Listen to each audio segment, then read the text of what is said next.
Sir. They're having something on tomorrow. They have a lecture. Are you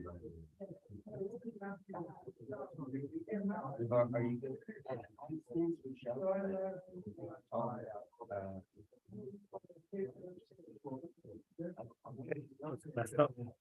No, it's good. So let's just check. Okay. Here's your So is there anything I should do or know in particular? I never have been done this before. stand in front of the camera. About here. Yes, we're around here. Yeah, so the microphone is going to be picking up audio from over there. The microphone's gonna pick up. I'm gonna wear this, right? Or not? Yeah, or you can use the hand mic, either way. So that'll come out on the speaker. What, this way? Yeah. Yeah, that'll come out on the speaker, so it'll be more audible in the room, but So I maybe should- also for the computer as well. So I should use this. Probably better. Okay. So could I just clip this thing on or hold it? Like, Yeah. how close do I have to have it? But you could test it. Turn it on. Testing, no good. I don't hear anything, do you?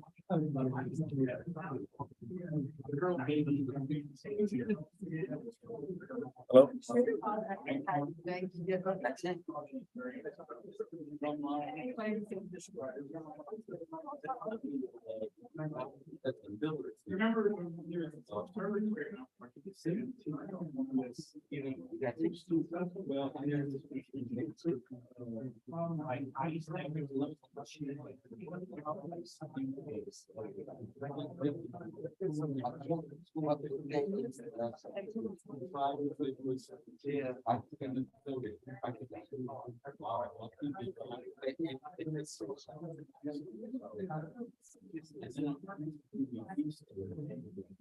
Yeah.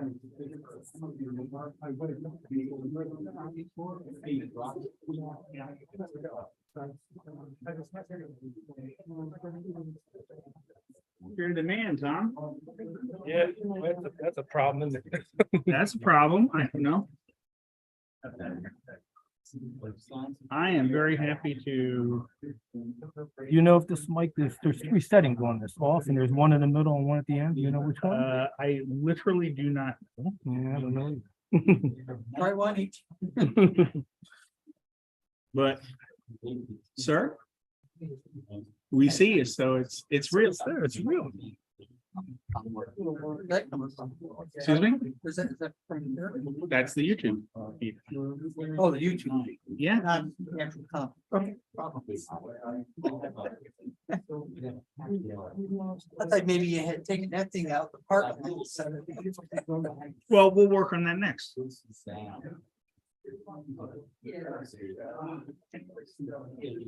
I'd be shocked if it was that good. I gotta look like last. On the left, it says, in the middle, it says. It's a T, but not a B, and then the whole way over. Then there's appears to be. Mike. I just said it. Medium. So I'm starting to hear you, but only a little bit. I'm gonna crank it up all. It's a little, Yeah, I'm gonna take this off. Is that better? yeah, a little better. It's starting to pick up a little. Yeah, that's you have too much gain. Are you on the YouTube? Yeah, you're on be live. YouTube. Okay. So, Hey there, we're gonna start up in just a couple minutes. Hello? Hello? Is that good? yeah, that's better.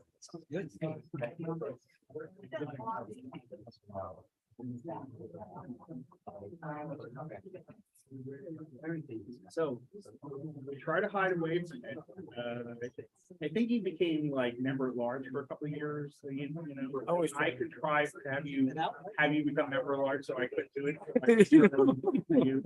It didn't work this time. Right? You couldn't hide from it. No, Dan called me up and twisted my arm enough. I was just so thrilled that he was going to take over for me. I was like, Yeah. Yeah. Very, very large. Jan is having. Jan is, yeah, was in the Caymans. I don't think Scott is here. No, Scott, no, he's on traveling for business. Bill's here. Break out your telescope tonight Um, when you get home. You're gonna break out your Brian. telescope tonight. Lou. I bet. Three recruits, plus a little bit of stuff. I think the cool thing is, we've reached a point where we run ourselves sort of, right? So it's not so bad, right? For yeah, just go to DVAA, just go to YouTube. No, it's just, I'll do it in another screen. DVAA, or, I'm sorry, not DVAA, I'm sorry, YouTube. Yeah. Oh, do you? Yeah, exactly, and then. Pick it up. DVAA. It's full. And then it's like the Delaware Valley Amateur Astronomers, and then just go to the site, it's right there. That's right. Yes. Hello, everybody. The meeting, February meeting, the DVAA is about to start. I'm Tom Nolasco, I'm the vice president. Jan couldn't be here tonight, she's not available. So you're stuck with me.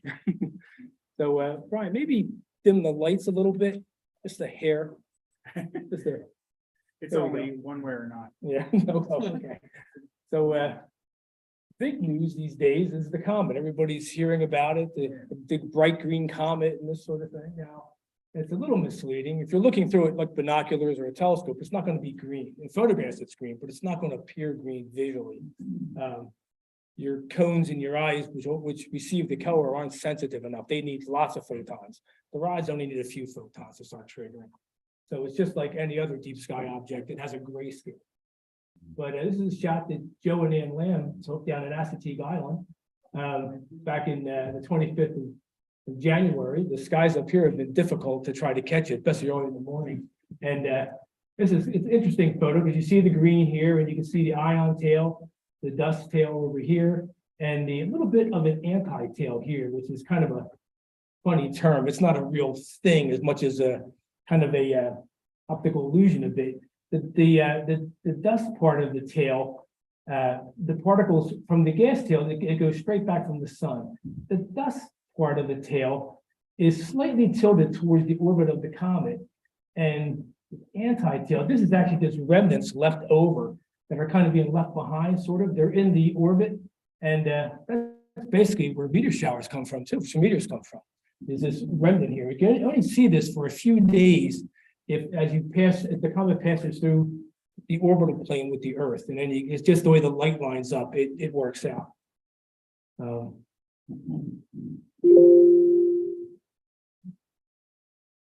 Okay, this is another shot. This is Gary Trapezzano's image. You can see the green. Took this just a couple days ago, the 27th.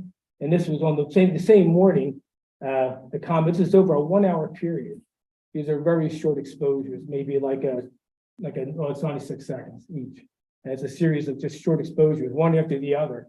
And that's how fast it's moving. From here to here is about 48 minutes of arc, almost 49 minutes of arc. So you can see in an hour, it really covers some ground.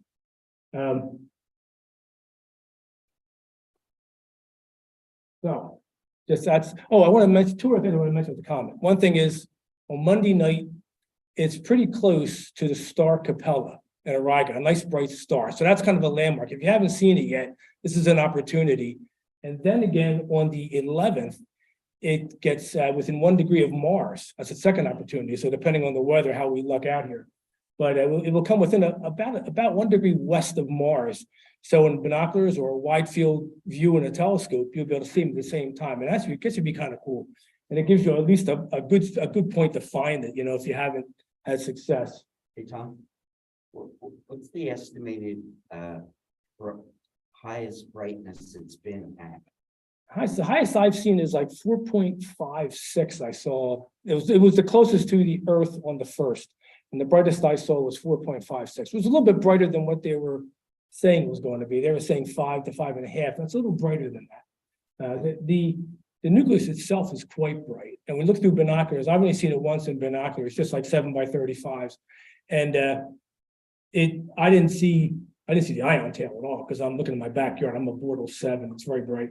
But I just see we're just seeing the coma. It just looks like a little bit of a brightish type fuzzy star with a little bit of barely visible coma around it. But it's been kind of hazy too. When you're looking through little sucker holes and stuff, it's been tricky. Anyway, winter workshops. We have one coming up on the 25th. It's a double. The first one is observing the sky safari, and that should be very interesting. It's a very useful tool. And the second here, collimating a reflector telescope. Now that doesn't sound very exciting at all, but I'll tell you, it's really, really important. It can intimidate some people, but really it's very easy. And once you're shown how, it's very easy. So if you're not comfortable with collimating your telescope, and the only way you're going to get really good performance out of your telescope is to collimate it. If you just keep taking it out and lugging it, you'll be able to see things, but they're not going to be not even nearly as close as they could be as far as the quality of the image. So it's really a real good workshop to go to. If you've never done this, I highly recommend it. I collimate every single time I take my telescope out, and I'm going to go from my garage to my backyard, and I always collimate it. It takes me less than a minute, but I get very sharp pinpoint stars. It's very nice. And then a little later on, early March, we have an astrophotography workshop here. These are all inside, right here at the Radnor building. And this is for anybody from you've never taken a picture, you've done stuff and you're not happy with it. It could be on planets, the moon, constellations, a fixed tripod with a camera. It's deep sky photography, long exposure stuff, all that kind of stuff. You come here, we'll have several people between the group of people who will be here. We all know some of that stuff. So in combination, it should be, we can answer a lot of those questions and we can walk through it with you and see how it's done. These are some, just to go over the upcoming events again. The 11th, Mars 1 degree east, I think it's west actually of the comet. We got some interesting things. If you haven't seen Neptune, never found Neptune, well, on the 14th, it's going to be half a degree from Venus. So Venus is up high now, well, reasonably high at twilight. You can see it. As soon as it gets a little bit darker, where it's dark enough to pick up Neptune, which is about 8th magnitude, you have a telescope. You put a medium power eyepiece in, low power eyepiece, Neptune's going to be in the same field of view. So it's a good opportunity to easily find Neptune. We have the workshops. We have an interesting, another one in March 1st, Jupiter and Venus are only half a degree apart. That should be really pretty in a telescope. There's the astrophotography workshop. Our next general meeting is on the 3rd, and beginner astrophotography clinic. And we have our first outreach. If you go on the website, you'll see everything down there. But I think it's March 8th. There's our first outdoor outreach we're going to do there. And to look at any of these or to sign up for these workshops, just go up to the events, and it brings up a calendar on the website. And from there, it just walks you through it. It describes the workshops or the event and gives you information to register and things like that. We've come out with our public star party dates. This is what they look like. First one is March 25th, right through November 18th. And there's the phase of the moon. These dates are in the newsletter, most recent newsletter on page 2. So we're set. So the first Valley Forge star party is the 25th. Once again, this is a reminder, on March 16th is the DVAA night at the Malin Planetarium, just for members. And you have to register for this event, but it is should be a lot of fun. And the whole planetarium, which is about 60 people, I think it holds, it's just going to be for the DVAA. Tom, can I mention one thing? Yes. I got a text from somebody that's in Rittenhouse Astronomical Society today. They're meeting at Malin next Wednesday. And I'm pretty sure that's open to the public. Okay, yeah, they usually meet at the Fellows Planetarium, I think. They're meeting at the That's Mountain. at Mountain. Yeah, it's at the Mountain there. Okay, that's not so. Everybody heard that, but next Wednesday, it sounds like the Rittenhouse group will be Rittenhouse meeting at the Mountain. And they're usually open to just everybody. Okay, committee reports. Brian, welcoming committee.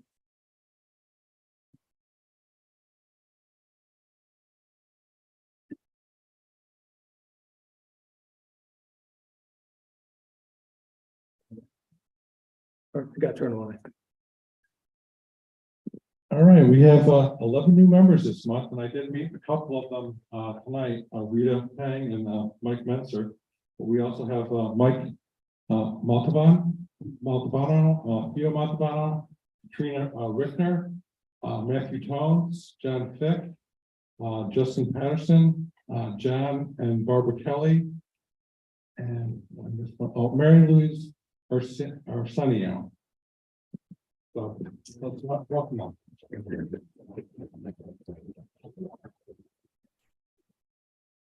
Okay, Scott isn't here tonight. I know he's traveling on business, but basically what he would say is it's membership dues time and it's the rejoin. And if you haven't, please do so. And we'll make Scott very happy.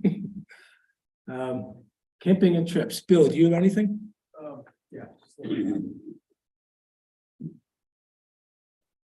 Hey, everyone, just a reminder, we have a trip set up for April, mid-April. It's on the website if you're interested in coming up. This will be at a essentially a cabin up by Cherry Springs. It's for the weekend up there, and then we'll also have another trip coming up in October. I know I fielded a question. Unfortunately, I haven't got back to the person who emailed me, but the April trip is any of these trips are for any level of skill in the club, and it's always good just to be out with people in the club, because then you're going to learn faster about how to do things. You don't have to feel like, you know, you're a burden if you have questions, if you're trying to use your equipment and whatnot. There usually is going to be someone around who will be, you know, interested in helping you make everything work. So it should be always a good time. If you want more information, email me or go to the website. Thanks. Okay, master photography, Lou.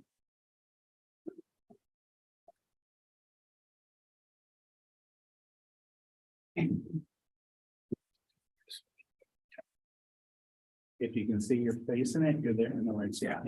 Look at that handsome guy. So we He's got a report from YouTube. They want you off the camera. Hi, I'm Lou Barbarezzi, he's the chair of astrophotography. Just here to remind you that we have astrophotography workshops once a month scheduled on the Wednesdays prior to our general club meeting. So in other words, the Wednesday that just passed was our meeting. Our next meeting will be exactly 1 month from that date. Everybody's welcome. Any skill level, any questions you might have for us in advance, you can email us at astroimagers@dvaa.org. Again, I'll repeat that. That's astroimagers@dvaa.org. This way we can prepare if you have something complicated, we can tackle and help you solve. Any questions? Okay. Is it on live on YouTube? Yes, we stream on Zoom and we record it on YouTube. So you can find the previous sessions on the website. Anybody else? We're good.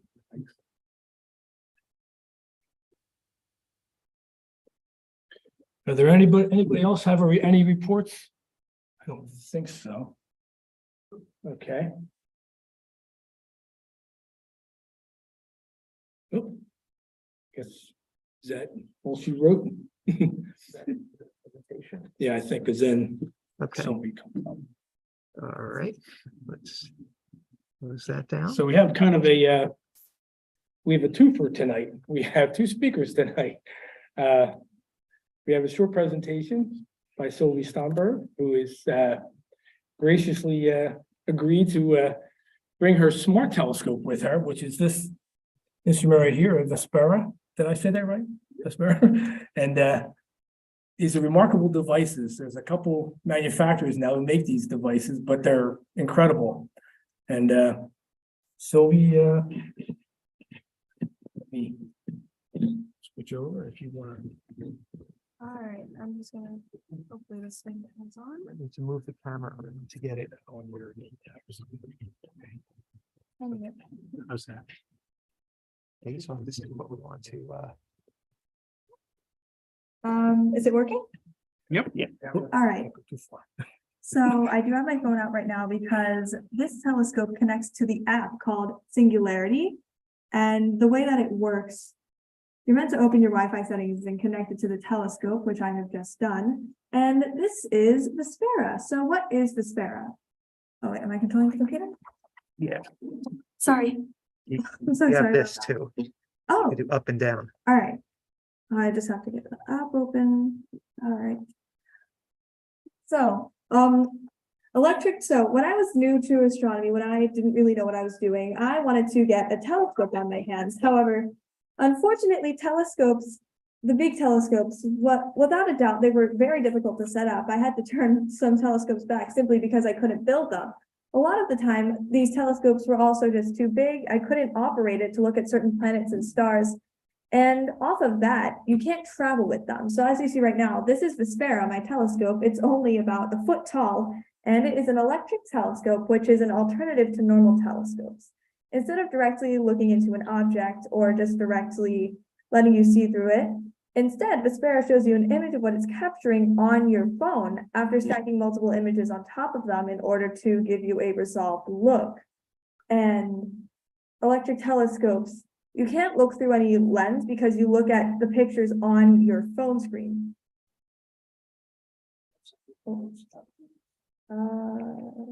Technical difficulties. I'm not sure It's what's the happening opposite on. direction of what you think. Okay. Yeah, so Vespera is an electric telescope, which allows the user to use their phone in order to connect to A it. little bit distant, you won't get the feedback. Okay. In order to connect to it and kind of control it on the app Singularity, which I already showed out. And it kind of has a control panel, which you can see right here. It'll show you recommendations. It'll show you new stuff. It'll also show manual where you can put in your own coordinates and kind of take pictures from your own coordinates that you set up. So once you press so how do you use the app? After you open Singularity, you'll see the initialization button. I'm not sure if my microphone's working. You'll see the It's working. initialization button. Once you press that initialization button, Vespera will open up by itself. And I will press that button right now. As you can see, Vespera is opening up simply because I press a button on the app. It will be opening up in around a minute. The time lapse doesn't actually work, the video. We have it live instead of that. And these are just some pictures I took on my telescope. Unfortunately, they're not the most visible. To the left would hypothetically be the Veil Nebula in Cygnus. It's a supernova remnant in the Veil complex and whatnot. In the middle, we have the Bubble Nebula in Cassiopeia or Pia, I don't know. And to the right, we have a full moon. And these were all taken in much less light polluted areas. I believe it was Scottsdale, Arizona for all three of these. However, even in light polluted areas, Vespera is capable of capturing beautiful images. To the left, we can see the Running Man Nebula, which is very close to the Orion Nebula in the constellation of Orion. In the middle, you can see a picture Vespera took of the, oh no, something isn't working. You could see the Rosette Nebula, okay. In the constellation, I think Monoceros, the unicorn. I have no idea what's happening with the slideshow right now. I'm very sorry. There's a bit of technical difficulty going on right now. And I'm pretty sure that to the right of that frame, I'm pretty sure. Okay, moving on. Vespera doesn't only catch nebulas. To the right, you can see the famed double cluster in Perseus. In the middle, you can see the Andromeda Galaxy. Right above it would be Le Gentile, which is a satellite of the Andromeda Galaxy. And to the left, you can see the bright star Capella in Auriga, which is the second brightest star in the lunar circle besides Sirius, orange giant. Really just great start of research. And very recently, January 31st, my mother and I managed to catch a picture of said green comet, which we were talking about earlier. So it has 2 hours of exposure and we caught the iron tail. So that right there is the green comet captured on the Sparrow, which I should probably turn off now because it's trying to look at stars. And so that is the green comet that we were just talking about. It took a capture once around every 30 seconds. So the way the Sparrow works, it looks at an object by itself after you give it coordinates, and it'll catch images like the ones I just showed you. So thank you guys so much for listening. You can email me at srstomberg@gmail.com, and you can also follow me on Medium, where I will post articles at Sylvie Stomberg. Thank you.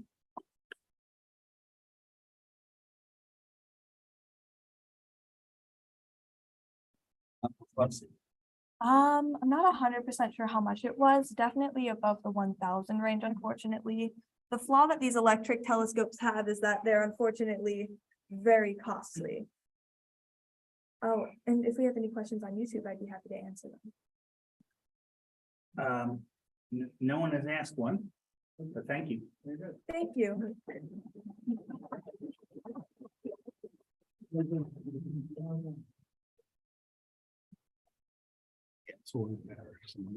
All right, should I take over from here? So I'm Jeremy Carlo, the programs chair. So it's my pleasure tonight to introduce our evening's featured speaker. That will be Dr. Amber Stuver from Villanova University. So you may remember Amber, she gave a talk a couple of years ago. So Amber did her PhD in physics at the Pennsylvania State University, as well as a master's in education there. Then she worked for the LIGO collaboration for quite a while. In fact, many years back when people said that was a great idea, it never worked. Then we were all proved wrong. And since then, she's come to Villanova to work with us there. So Amber is very active in the LIGO collaboration, which has been, when was the first, 2015? Yes. So the first black hole merger was observed in 2015. And since then, there have been many, many more. So we're delighted to have Amber back to tell us about what's going on. Thanks on the floor. Yes, here's your mic. Shut this off.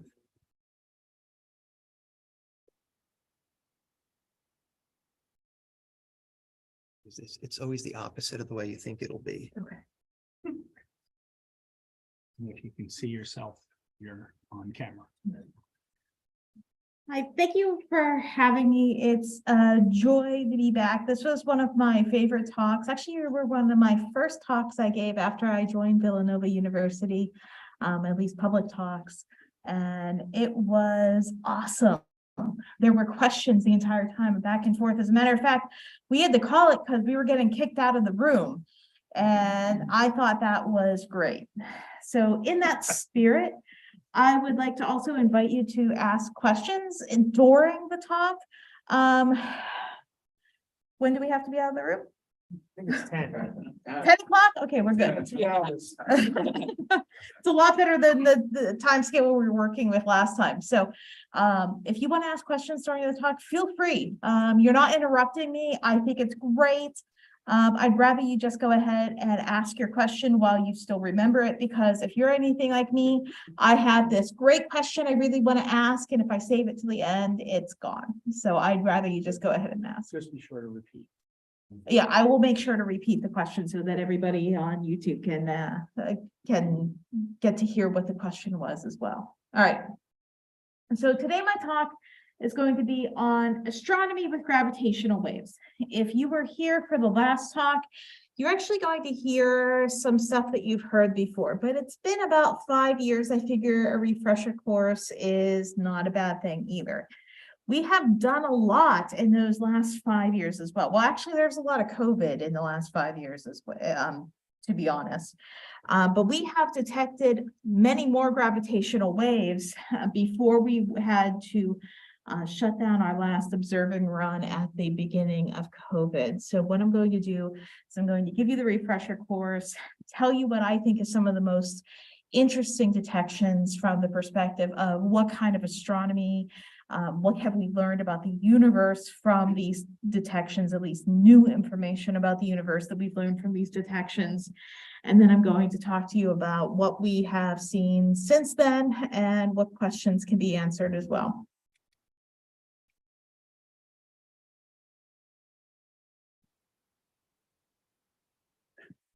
There it goes.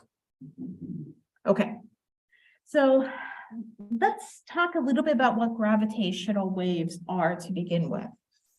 So this should be a video that plays. Okay, it's okay if it's not. So That'll make it work. What was? Back to. Is this? there we go. Great. All right, so the little video that you see on the slide here is actually two neutron stars that are orbiting around each other. One of these neutron stars is special. It's called a pulsar. It's beaming out light from its magnetic poles, and that's the one that looks a little bit like a lighthouse. Underneath it, you see a green grid. This is an illustration of space-time. Of course, space-time is not a flat two-dimensional surface, but we usually just go ahead and illustrate it like that, just so that we can show a little bit of what's going on as far as space-time. So what are gravitational waves? You look at this and you see on this green grid that as those two neutron stars go around each other, it's affecting the green grid. It's creating ripples, and those ripples are propagating out into space. So those ripples are gravitational waves. And whenever I was in school and learning about gravitational waves for the first time, the scientists who were experts in this would proudly proclaim with the expectation of my understanding that gravitational waves are ripples on space-time. Yes? Could gravitational waves be impacted at all by redshift and blue shift? Yes, absolutely. Gravitational waves are impacted by that. So as the universe expands, you're going to have gravitational waves be redshifted, and we actually have to take that into consideration whenever we make detections of gravitational waves, because if they're, especially if they're nearby the redshift, if our estimate is already that they're nearby, the redshift effect is going to be relatively small. The farther away they are, the greater the effect of redshift, and actually the greater the effect of our ability, well, not our ability, but how much mass we think each one of those sources, if we have a binary system, how much mass each one of those parts of the binary system is actually composed of. So we actually do take that into consideration whenever we make detections. But I remember being told gravitational waves are ripples on space-time. And then the scientists would move on. And that's great if you have a truly deep understanding of what is space-time. Now, I had watched a lot of Nova, I'd read lots of popular science books. That's the reason I wanted to get into this field. So I've heard of it before, but I didn't really have the deep understanding that the scientists did whenever they were talking about what gravitational waves were. So let me tell you a little bit about what space-time is actually representing. So whenever you see an illustration of space-time like this, it is not two-dimensional. It is just a representation for that location. Space-time is actually a three-dimensional abstract concept, but it's also very hard to illustrate that in 3 dimensions. So let's pretend like it's a trampoline surface that we've drawn grids on. Whenever you put a mass on that trampoline, it's going to cause a curvature. It's going to cause the trampoline surface to deflect. And that is a decent illustration of how mass in space-time actually creates curvature. And curvature in space-time creates the effect of gravity. Yes, sir. Given that there's a gravitational wave that come out from one particular object, how does other gravitational waves affect the gravitational waves from one object to another? So, for example, if you have another wave coming at a right angle, what happens? Does this cancel? Can they cancel each other? So the question was, if there's more than one gravitational wave, how do they affect each other whenever they interact? And a gravitational wave actually, a general property of waves is whenever they are actually overlapping with each other, they will do something called interfere. So whenever the two crests of the waves match up with each other, they will add up to create a larger wave. Whenever a crest and a trough matches up, they'll cancel out to create a smaller or no wave at that instant, at that point in time. However, once the gravitational wave, sound waves, mechanical waves, whatever, once they are no longer overlapping, there's actually no way to tell if a gravitational wave or any other kind of wave has interacted with another wave previously. So unless you observe them actively interfering with each other, you're not going to be able to get this history out of them. However, we do take advantage of this knowledge that waves do interfere, and it's fundamental to our ability to find gravitational waves using laser like we do inside our gravitational wave detectors. And I'm going to show that in just a second. So every point on this where you see the curvature, the steeper the curvature, the stronger the gravitational field at that location. And all the gravitational field is, well, everything, every mass exerts a gravitational force on every other mass. It's how the moon stays in orbit around the Earth. However, the moon and the Earth are not connected to each other. There's not physical contact. There's not physical push or pull. It's creating this force. Gravity is an action at a distance. In order for there to be this action at a distance, you need this concept of a field. Field is the ability to communicate to other masses what gravitational force they should be feeling whenever they're at that location.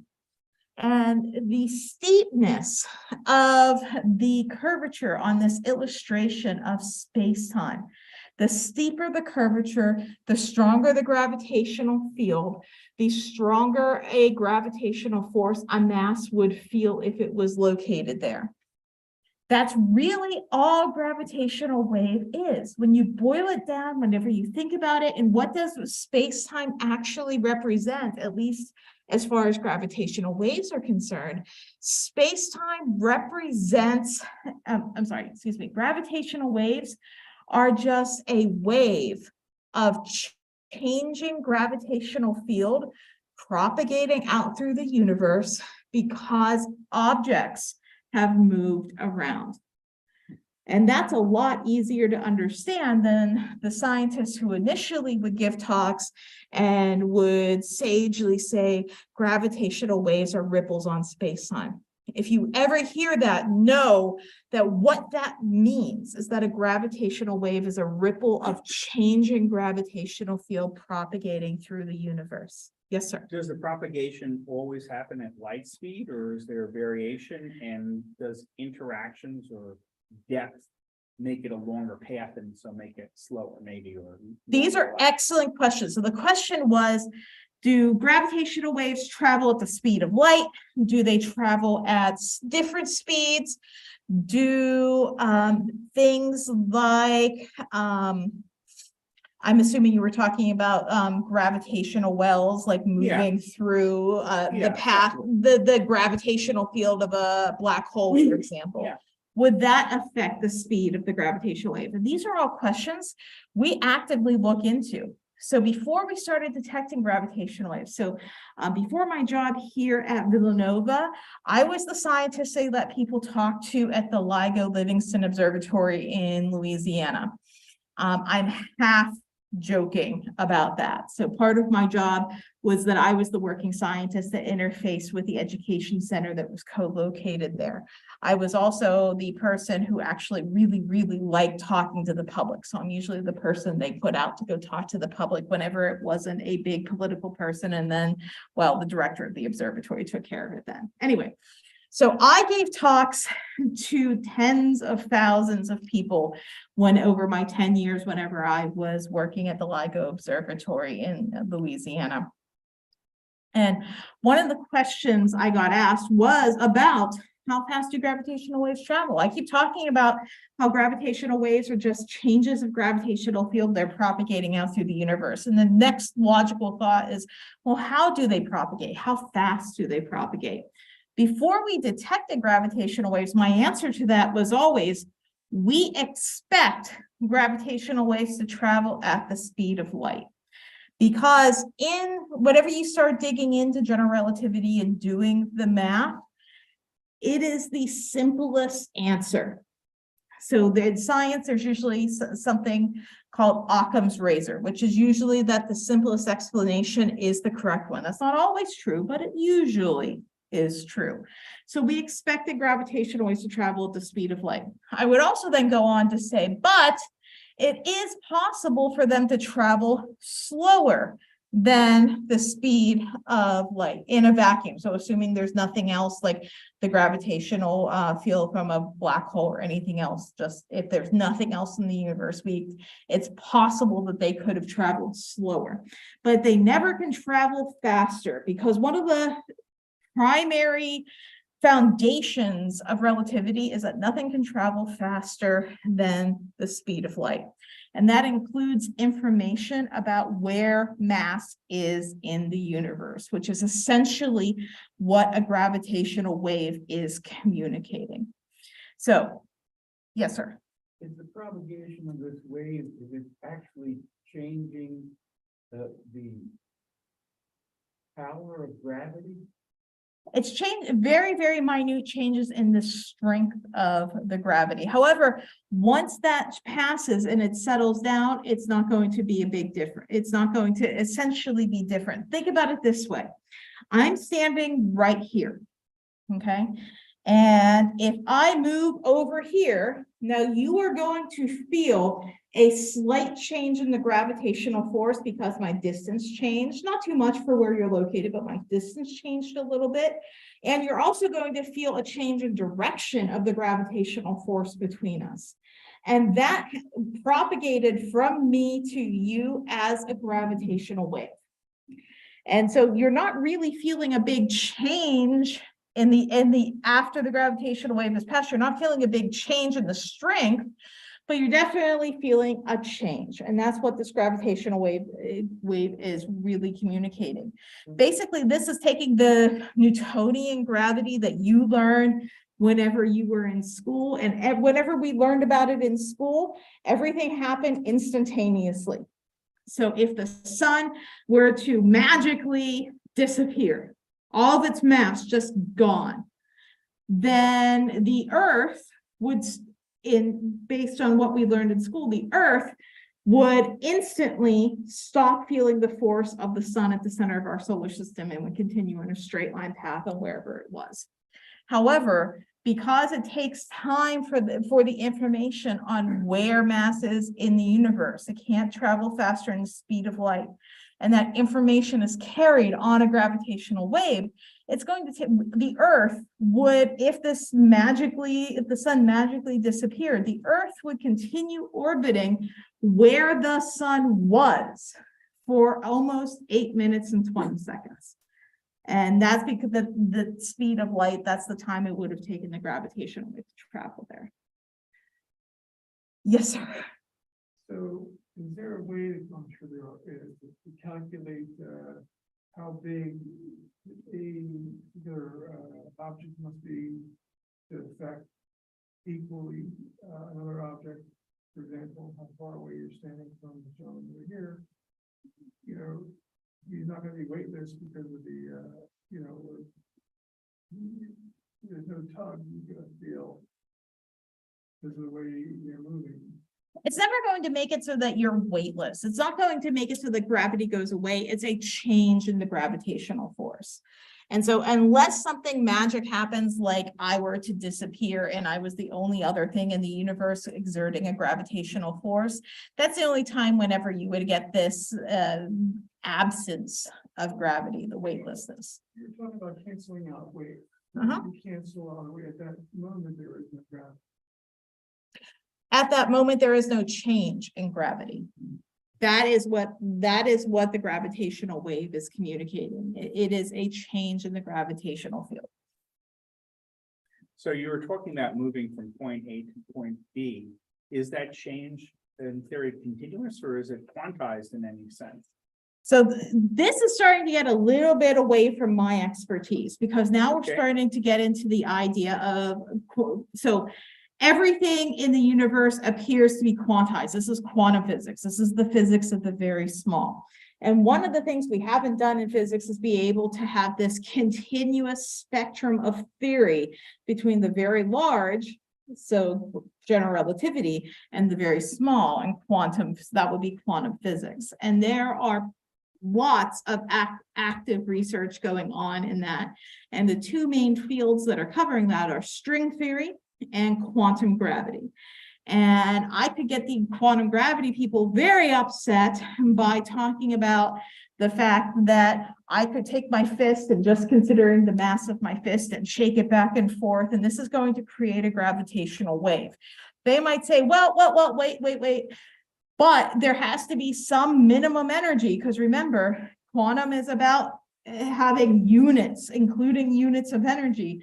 If I am not exerting a minimum unit or quantum of energy, I would not be producing a gravitational wave. But there is so far no resolution to that. We have no idea what that quantum would be. And there is the possibility that gravity is not quantized. We do not know that yet. So that is you guys are really awesome and picking up on some really deep things. Thank you. Yes, sir. As the waves propagate, do they change amplitude? They change in amplitude because the farther away you get from the object, the smaller the amplitude of the gravitational wave. That's actually going to come into our ability to detect gravitational waves here on Earth. Does that have to do with quantum energy or something? Yes, exactly. So just like you would, if you threw a stone into a pond, you would see a big splash and a large beginning of the wave. But as that wave moves out away from where the splash was, the amplitude of that wave gets smaller and smaller, and basically the same way a gravitational wave would get smaller. But that happens because it's some kind of frictional effect on the. It's a conservation of energy effect. So you have, Where's the energy? well, the energy is still in the wave. So let's think about the pond example. So whenever we have the stone going into the pond, you are giving the water a certain amount of energy and it's creating a wave of a certain amplitude. And then that wave moves out in a circular pattern. When you add up all of the energy in that circular pattern, it's exactly the same as it was initially. And the bigger the circle, the smaller the amplitude in order to maintain that constant energy. Yeah. So every mass that's accelerating creates a gravitational wave. So like I said, we could talk about my fist going back and forth. As long as something isn't accelerating in a spherically symmetric way. So if we had a sun that is perfectly spherical and it is pulsating and it is growing bigger and smaller in a perfectly spherically symmetric way, it will not produce a gravitational wave because its center of mass is still in the same location. And remember, if you think back to the physics you did in college or high school or things like that, whenever you were talking about what is the gravitational force between the sun and the earth, or you and the earth, we were always talking, we never took into consideration how that mass was distributed. the Earth example, we would pretend like all of the mass was concentrated at the center of the Earth, where the center of mass of the Earth is. So that's just a little complication. It's really not that big of a deal, but you ask great questions, and I figured I would give you that information because you would appreciate it. So this, you can make an analogy then to electricity and magnetism, because light is produced by charges that are accelerating. So if you wiggle an electron back and forth, it's going to create an electromagnetic wave. So if you take a mass and you make it accelerate, it's going to produce a gravitational wave. So these gravitational waves are not that big of a leap from things that we already understand very well. How we describe them might be a little bit different. For example, we're not using Maxwell's electricity and magnetism equations. We're using Einstein's general relativity equations, but the basic principle behind them is the same. Yes. Yeah, so this is a question from the YouTube. Does the amplitude eventually reach zero, or are they asymptotic? So they reach zero at infinity. So in that sense, it is asymptotic. So once a gravitational wave is produced, as it moves out, its amplitude is going to get smaller and smaller and smaller, but it's never going to reach zero until it reaches the very limits, the infinite edges of the universe. Yes, sir. It's assuming it's not quantized. I'm working, like I said, until there's actually resolution, I'm working in the continuous consideration of gravitational wave energy. Yes. Maybe getting ahead here. With the Webb telescope, there's a lot of talk about gravitational lensing of the image. Is gravitational lensing, can that be used for amplifying in some way the detection of gravitational waves? Yes, absolutely. This is actually something that we are actively looking at. So this isn't specifically my area of expertise, but I work with the group inside of LIGO that is looking for evidence of gravitational lensing. So my particular expertise is on the data that we collect, its data quality and how it's processed. So that's how, that's my representation to this group. But this group is looking for gravitational lensing. We could see something called microlensing. So whenever it passes by something that messes around a little bit with its, it doesn't mess around so much with its speed, it messes with its path, which is what's going on with a lot of the optical gravitational lensing that you're seeing. So if its path is altered just a little bit, then the two gravitational waves from what is not been altered and what has been altered on its path to us, they're going to interfere. And we're looking for that self-interference of the gravitational wave. We can also, if there is something very, very large that the gravitational wave passes by, you've probably seen images where this is an image of the same thing that we see over here. It's probably bent and distorted, but it's the same object. We're also looking for detections of gravitational waves that actually overlap in space and have a lot of the same parameters that we've estimated for what created that gravitational wave. That would also help provide evidence for the fact that there's gravitational lensing. So far, we haven't seen evidence of gravitational lensing, but we are actively looking for it. Yes, sir. How often do you see? So it's changed through the detection era of gravitational wave astronomy. So for LIGO, when essentially the first day that we turned our upgraded detectors on. So we had something we called initial LIGO. And LIGO is the experiment here in the United States. There's 2 LIGO observatories. There's one in Louisiana that I mentioned that I worked at previously, and there's another one on the Hanford Nuclear Reservation in Eastern Washington. And we ran it Initially, and we called it initial LIGO, this was mostly a research and development program. We didn't expect to find gravitational waves. We wanted to, we looked for them very hard, but we didn't find any with initial LIGO, and we hadn't expected to. It was not a letdown. But then we took some time off. We took everything that we learned from running the detectors with initial LIGO, and we essentially gutted the inside of our detector. We took almost all of the old instrumentation out and put in new upgraded instrumentation, which would make it possible for us to find much weaker gravitational waves. And on the first day of us looking officially for gravitational waves, because we've been turning it on and off and having engineering runs and practice runs and tuning it up and making sure it's all working. But like the first day that we actually said, okay, this is it.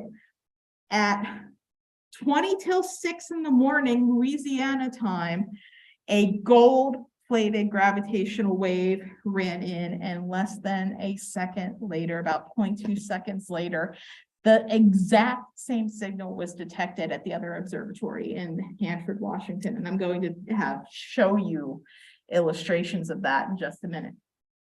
I'm sorry, I got too excited. I'm having a scientist moment. What was your original question? How often do you see? How often? So in the early days, we saw about 3 gravitational waves in with our initial observing. We have taken breaks and put in and tuned it up and made it better, and even put in some more upgrades. And we have on our last observing run, which we called 03 for observing run 3, we were seeing them approximately on a weekly basis. Our next observing run will be starting near the end of May, and we are anticipating a flood of new gravitational wave detections, to the point that there were a lot of things in 03 that were done manually with humans. For example, whenever there was a candidate gravitational wave detection, each one was vetted by 2 scientists trying to prove that it wasn't something real, trying to find something in the detector that could account for the signal that we saw. And I was on the team that does that as well. But we are trying our best to automate that. So because there's going to be so many detections coming in, we're talking about multiple a week, perhaps even daily, that it's going to be hard to keep up with doing human vetting, things like that. Not that humans are ever going to be 100% out of the loop for things like this, but the more steps that we can automate, the more things that we can process and have high confidence in our detection. Yes, sir. With the events that are detected, are they all very far away, or can something be as close as within the solar system? I love that question because it takes me to my last point. So only extremely massive energetic events are going to produce things that are detectable here on Earth. So I gave the example of me having a bit of road rage if somebody cut me off on the road and shaking my fist back and forth. Theoretically, ignoring the quantum gravity people, this is producing a gravitational wave. However, it's not anything we could ever hope to detect. As a matter of fact, if we wanted to try to replicate a famous experiment that was done for electricity and magnetism, the production of radio waves on one side of a lab and the detection on the other side of the lab, if we wanted to do that with gravitational waves, we would need such a massive mass spinning at, so for example, a cylinder, and we would have to spin it so fast that there is no material on Earth that would keep that mass as a whole while we were spinning it in order to get a gravitational wave that's large enough. And that's assuming we could even spin it that fast. So this is not something we can just create gravitational waves on Earth and detect them and go, oh, look, there it is, and we can study them, we can make them, and we can do everything like that. Instead, we need to do astronomy with them at the same time. The only things that make strong enough gravitational waves for us to detect are things that are thankfully not in our backyard. I'm talking about stars going supernova, black holes colliding, neutron stars colliding, and there's what I'm most excited about is finding what's making gravitational waves that we never even thought to look for before. But they're not in our backyard. They're not in our solar system. So we are going to need to look to the universe. So we have to do astronomy just to study gravitational waves. Like I said, we have been using our detections, and I think I never actually, let me come back to the original question about gravitational waves and the speed that they travel. From all of our detections that we have found so far, gravitational waves do indeed travel at the speed of light. They are affected by things like redshift, but they do not disperse on their way here the way light would. For example, there's something that light does called refraction. That's how your glasses work. If you need your vision corrected, the lenses in front of your eyes change the path of the light because the light travels slower, it changes fast, it changes the speed of light, it changes the direction of light, it enters your eyes in the right way to correct your vision. There is no refraction of gravitational waves so far that we have found. Okay. Like I said, you all have amazing questions, and this was slide 1. Actually, there's another one, yes. Excuse me?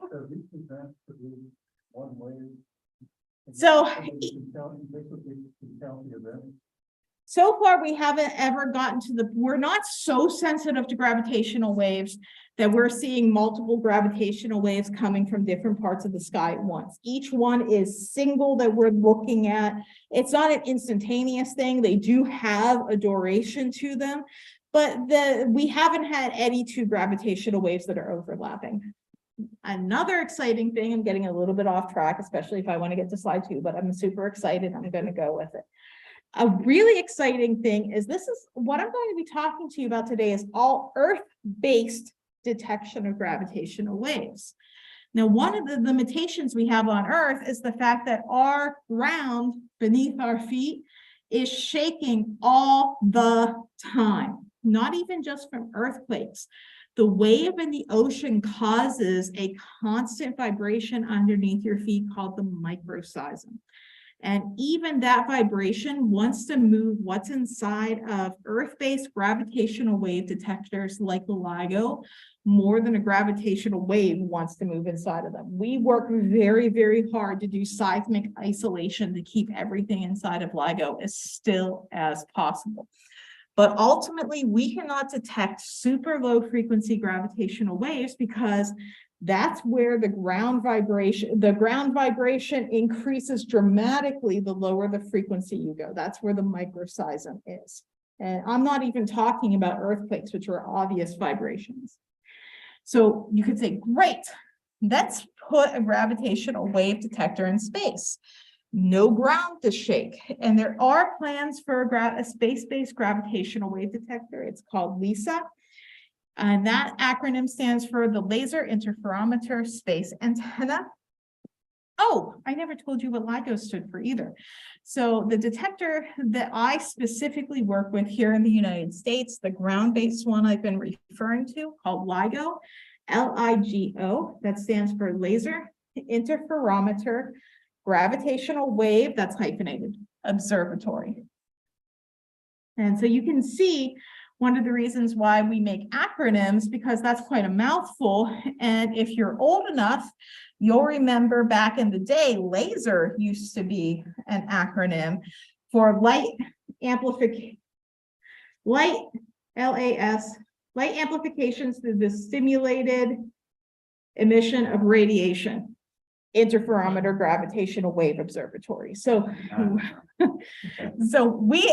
my students who work with me at LIGO of Villanova, they almost have to learn a new language of acronyms because everything gets to be a mouthful after a while. Anyway, that's what LIGO stands for.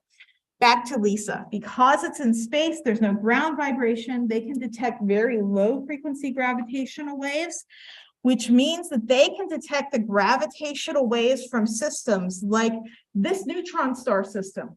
LIGO can detect the gravitational waves from the collision. So little bit of time leading up to the collision and the collision, because if you look, that's going to be the biggest amplitude gravitational waves. Those are the biggest changes in that grid that you see going on. That's what LIGO can feel whenever it gets here on Earth. Whenever it's just living its life and those two neutron stars are going around each other, they are continuously making gravitational waves at low frequency. And so that space-based detector will be able to see low frequency gravitational waves because it's free from the low frequency shaking of the Earth. And instead of the noise that I deal with in LIGO coming from things like the ground vibrating, people dropping hammers, rush hour on the interstate, trains, instrumental, I can go on and on. The actual noise that the space-based detector is going to find is so many of these sources throughout the universe creating gravitational waves that are being measured all at the same time. And in order to separate those out, this space-based detector is going to have to orbit around the sun and use the Doppler effect to figure out what each point on the sky has to offer as far as sources for gravitational waves. To get a direction from which the waves are coming. Yeah, so we would have to say we're going to look at this point in the sky, and that's going to give a very specific modulation to the gravitational waves. And we can see if in that noise, if all of those sources that are interfering at the same time in the space-based detector, we can see if there's a consistent signal that's modulated at that specific in that specific pattern in order for there to be a source there. Yes. So won't you just be picking up Earth gravitational waves while you, even though you're out there? So that's even lower frequency than what the space-based detector can actually find. So these neutron stars and other systems that I would say that the space-based detector would be sensitive to, we're assuming they're going around each other at least, let's say, once a second or once every few seconds. The Earth only goes around the sun once every year. That's a very, very low frequency gravitational wave that space-based detector is still not going to quite be sensitive enough to. Okay, ready for slide 2? Go for it. Thanks. Awesome.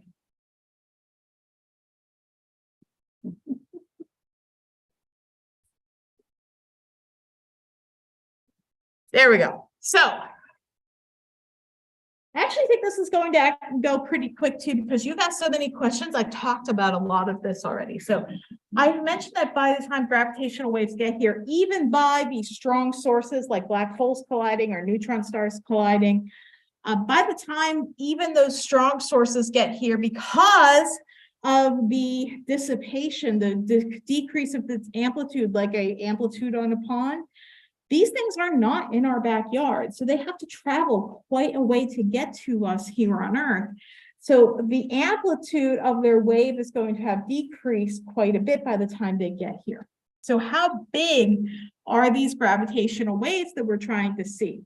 So what I've done here is I have stolen an image of a helium atom from Wikipedia. And the main thing that you see, so this is a laser on it. The main thing that you see right here is the atom as a whole. You see the cloud of electrons, and then right in the center is the nucleus. So let's zoom in and focus on the nucleus. This is what we have up here. We have 2 protons and 2 neutrons. Take one of those protons. The maximum amplitude of a strong gravitational wave is going to be 1,000 times smaller than the diameter of one of the protons that are at the center of a nucleus. This is what we consider a strong gravitational wave in our detectors.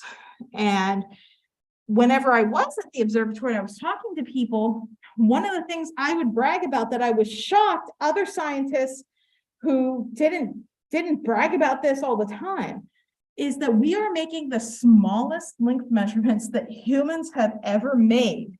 And I seem to be like one of the only people who are really into that. Simply because that's what we need to do in order to find the gravitational waves. They aren't so concerned with how cool it is that we're making these length measurements. It's just something you need to do in order to find the gravitational waves. And I do find the gravitational waves way cooler, but still, we're making the smallest length measurements humans have ever made in order to find these gravitational waves. So how small is that when you write it out? So if you remember scientific notation from school, this is going to be 10 to the negative 18 meters. And I notice I use extraordinarily big numbers every day in my research and extraordinarily small numbers. And it gets really easy to forget how small or how big a number really is when you use scientific notation. So what I've done here is I've written out what 10 to the negative 18 meters, and meters is roughly about a yard in our everyday experience here in the United States. So how small is this? Well, it would be 0.17 zeros and 1 at the end meter. That's how small the length measurements we're making in LIGO in order to find gravitational waves.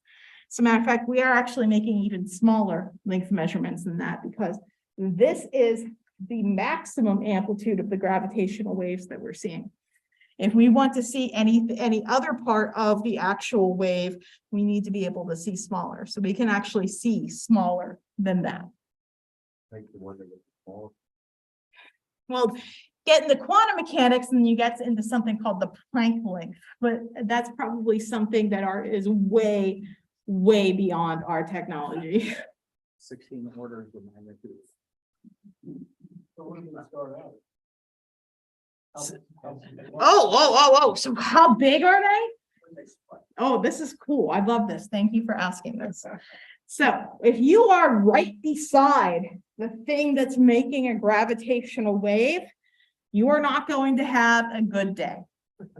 So the gravitational waves are so large that I said gravitational waves are changes in gravitational field, which just communicate to mass how much force they should feel if they're located at that spot.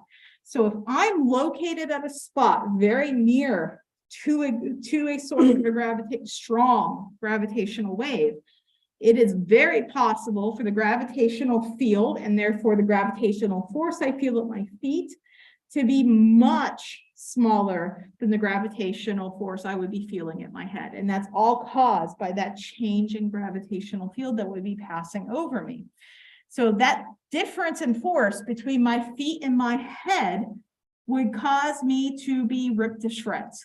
This is actually something that has the best legitimate scientific name I have ever heard in my career, and it's something called spaghettification.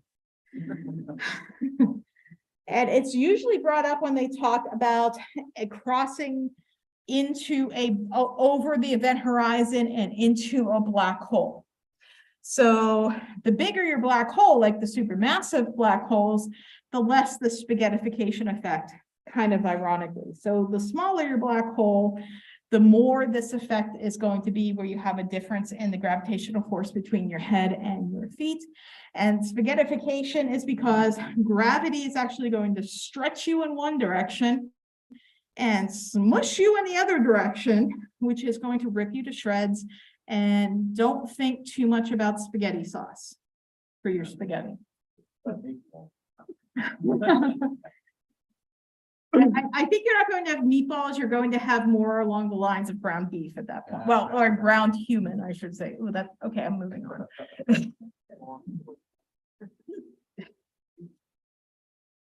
All right, so I mentioned how spaghettification is going to pull you in one direction and smush you in the other direction.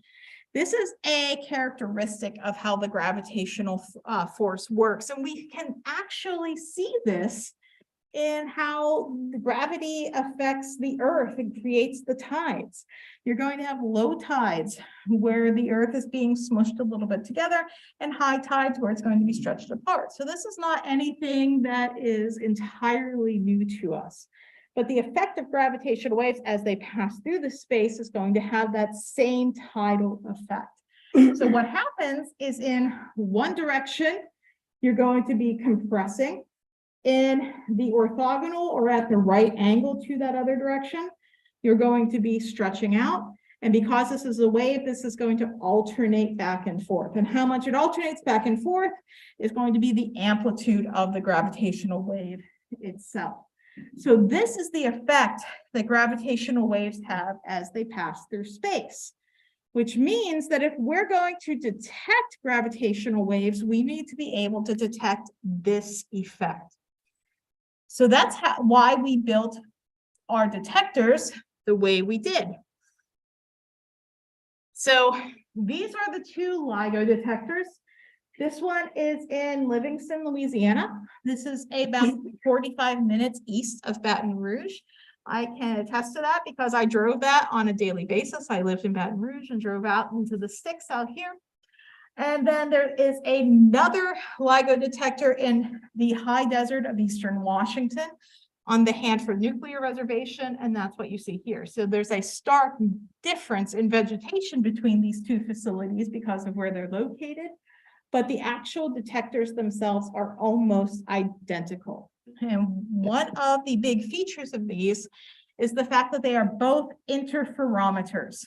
And what an interferometer means is that it's going to measure, that's what the ohmmeter part of interferometer means. It's going to measure interference. So interferometer, interference measurement. And so we do that by having an L-shaped detector like this.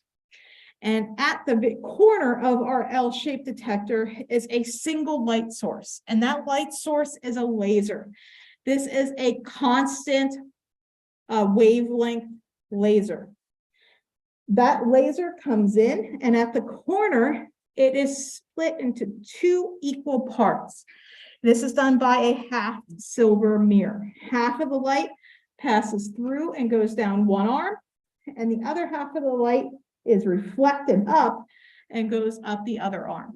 At the ends of both of these angles, both of these arms, and notice my arms are at a right angle to each other, is a mirror. So that's what's up here. When the laser reaches the mirror, the light is going to come back, be reflected down towards where the light to the corner of our interferometer.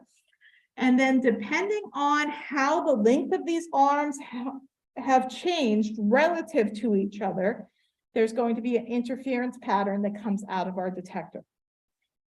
So let's look at this in a more illustrative way than my pantomime interferometer dance. So here we have the inside of our detector. This is our laser that's been split into two equal pieces. We're following one of the pieces to the end of the arm where there's a mirror. It's being reflected from that mirror. The laser from the other arm, the laser light from the other arm that was reflected, recombine at the mirror, and then it combines and it adds together. If the arms change length like they are right now, it's going to change how in sync each one of these laser pieces are to each other. Whenever they are perfectly in sync, they add up to be a bright light. When they're perfectly out of sync, they actually cancel each other out. There's no light. Somewhere in between, it's dimmer. Yes, sir. How do you work on calibrating that? Square. It's not the distance of the So it's exactly the same length to a fairly high precision, but it's very, very hard to make it absolutely the exact length.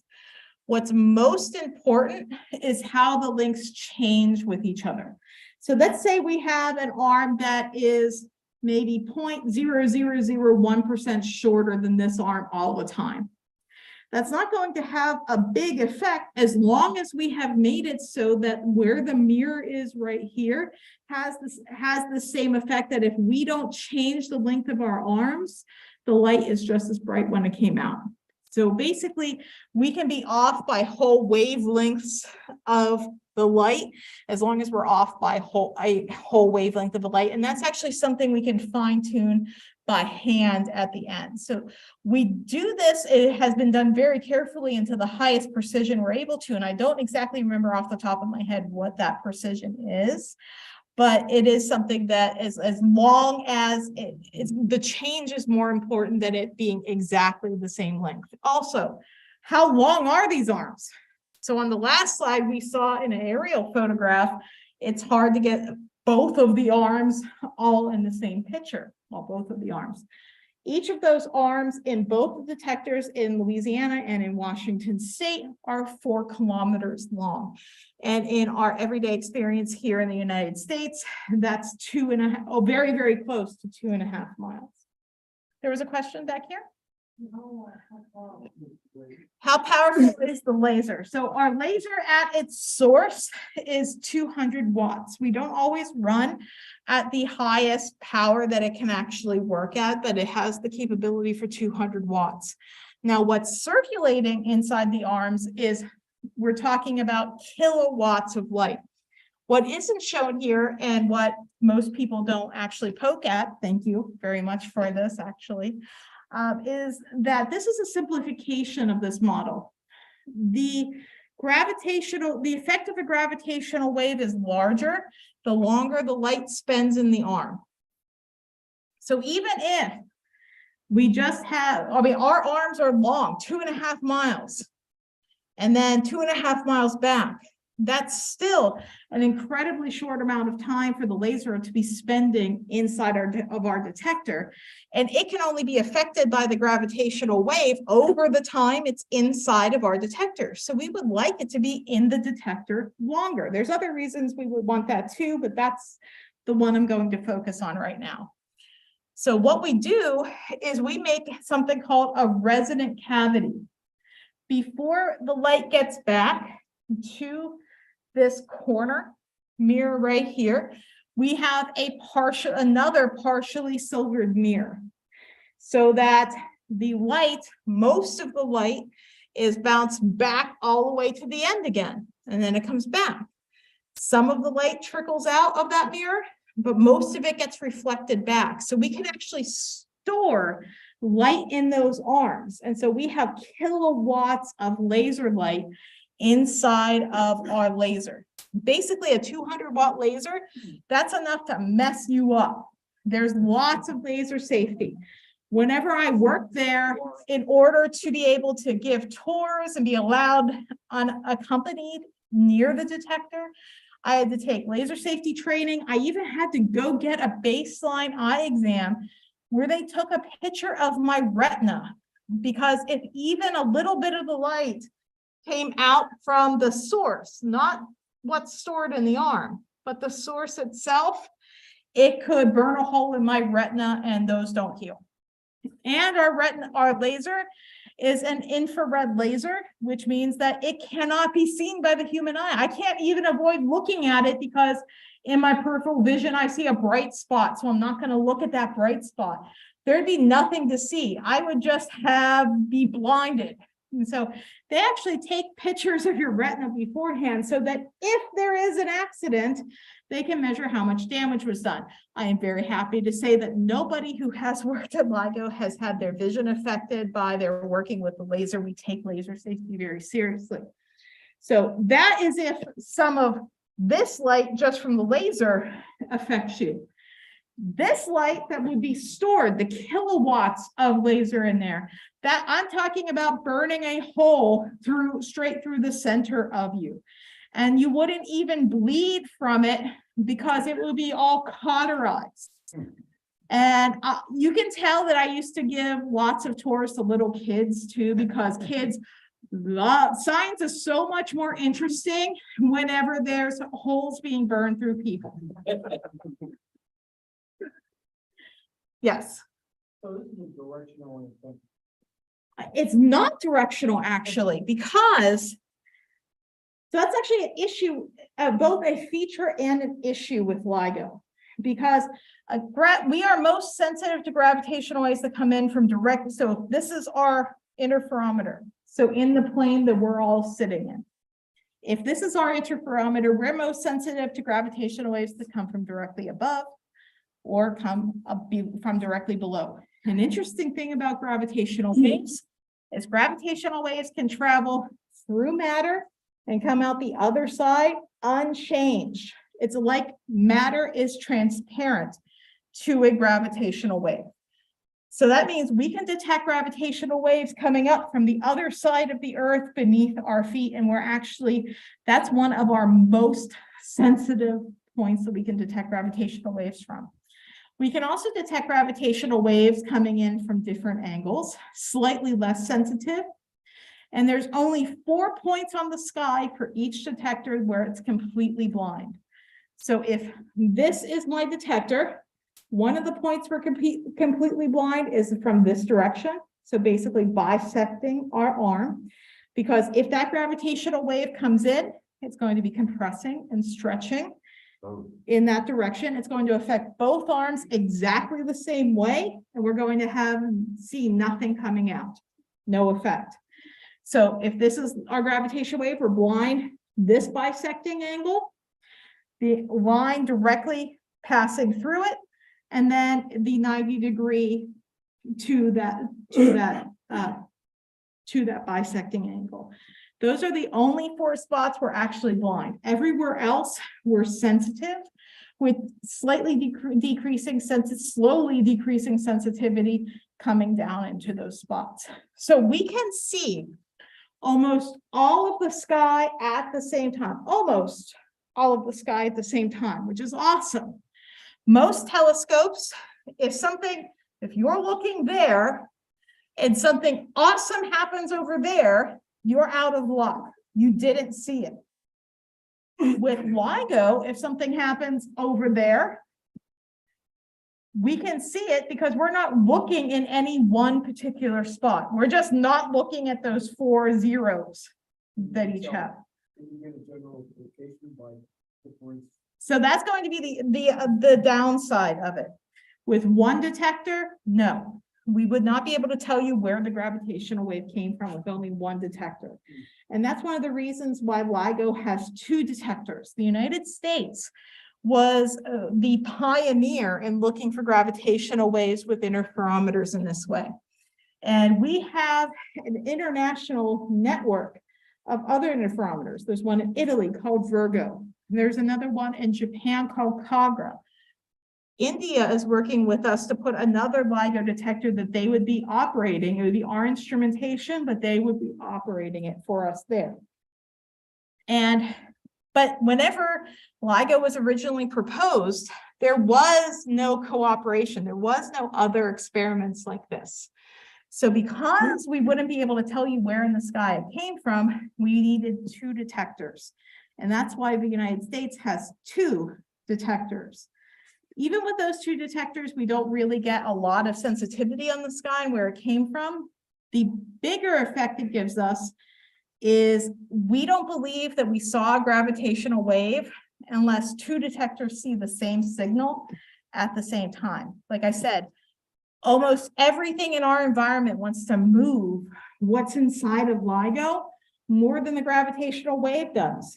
So what if I was giving a tour near the guts of LIGO and I happened to trip over my own feet? I'm a scientist, I'm a little bit clumsy.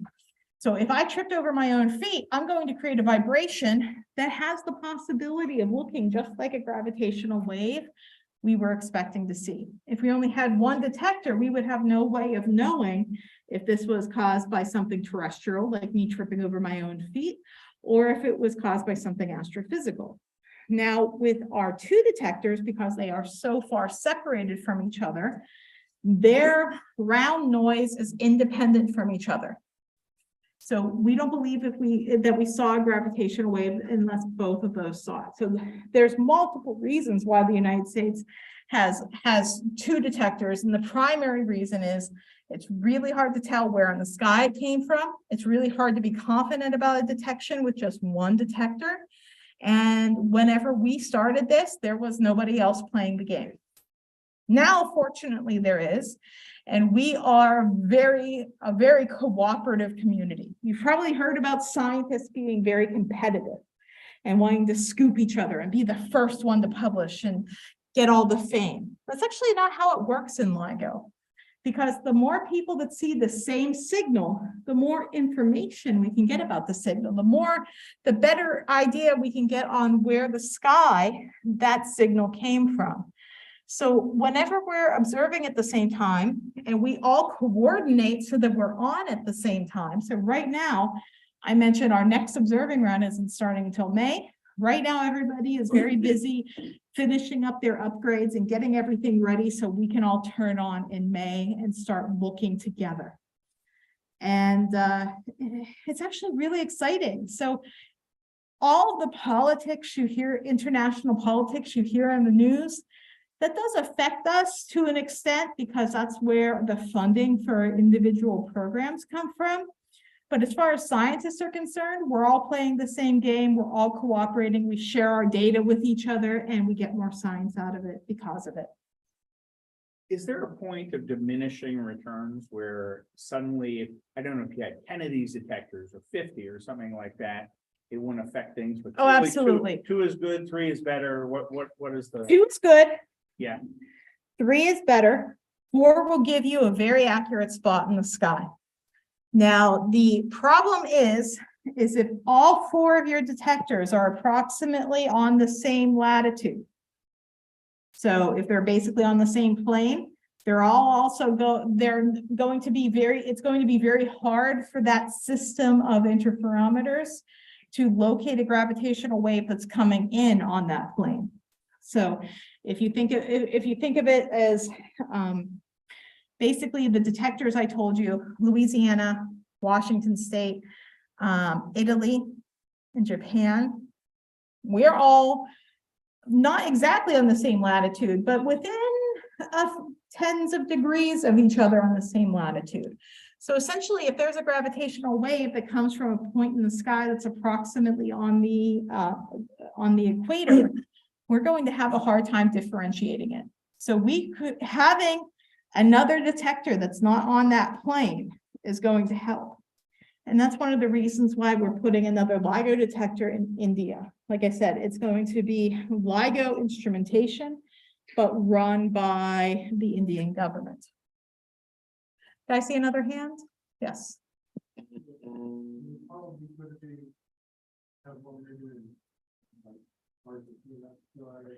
That'd be great. We were actually in talks to put a LIGO detector in Australia.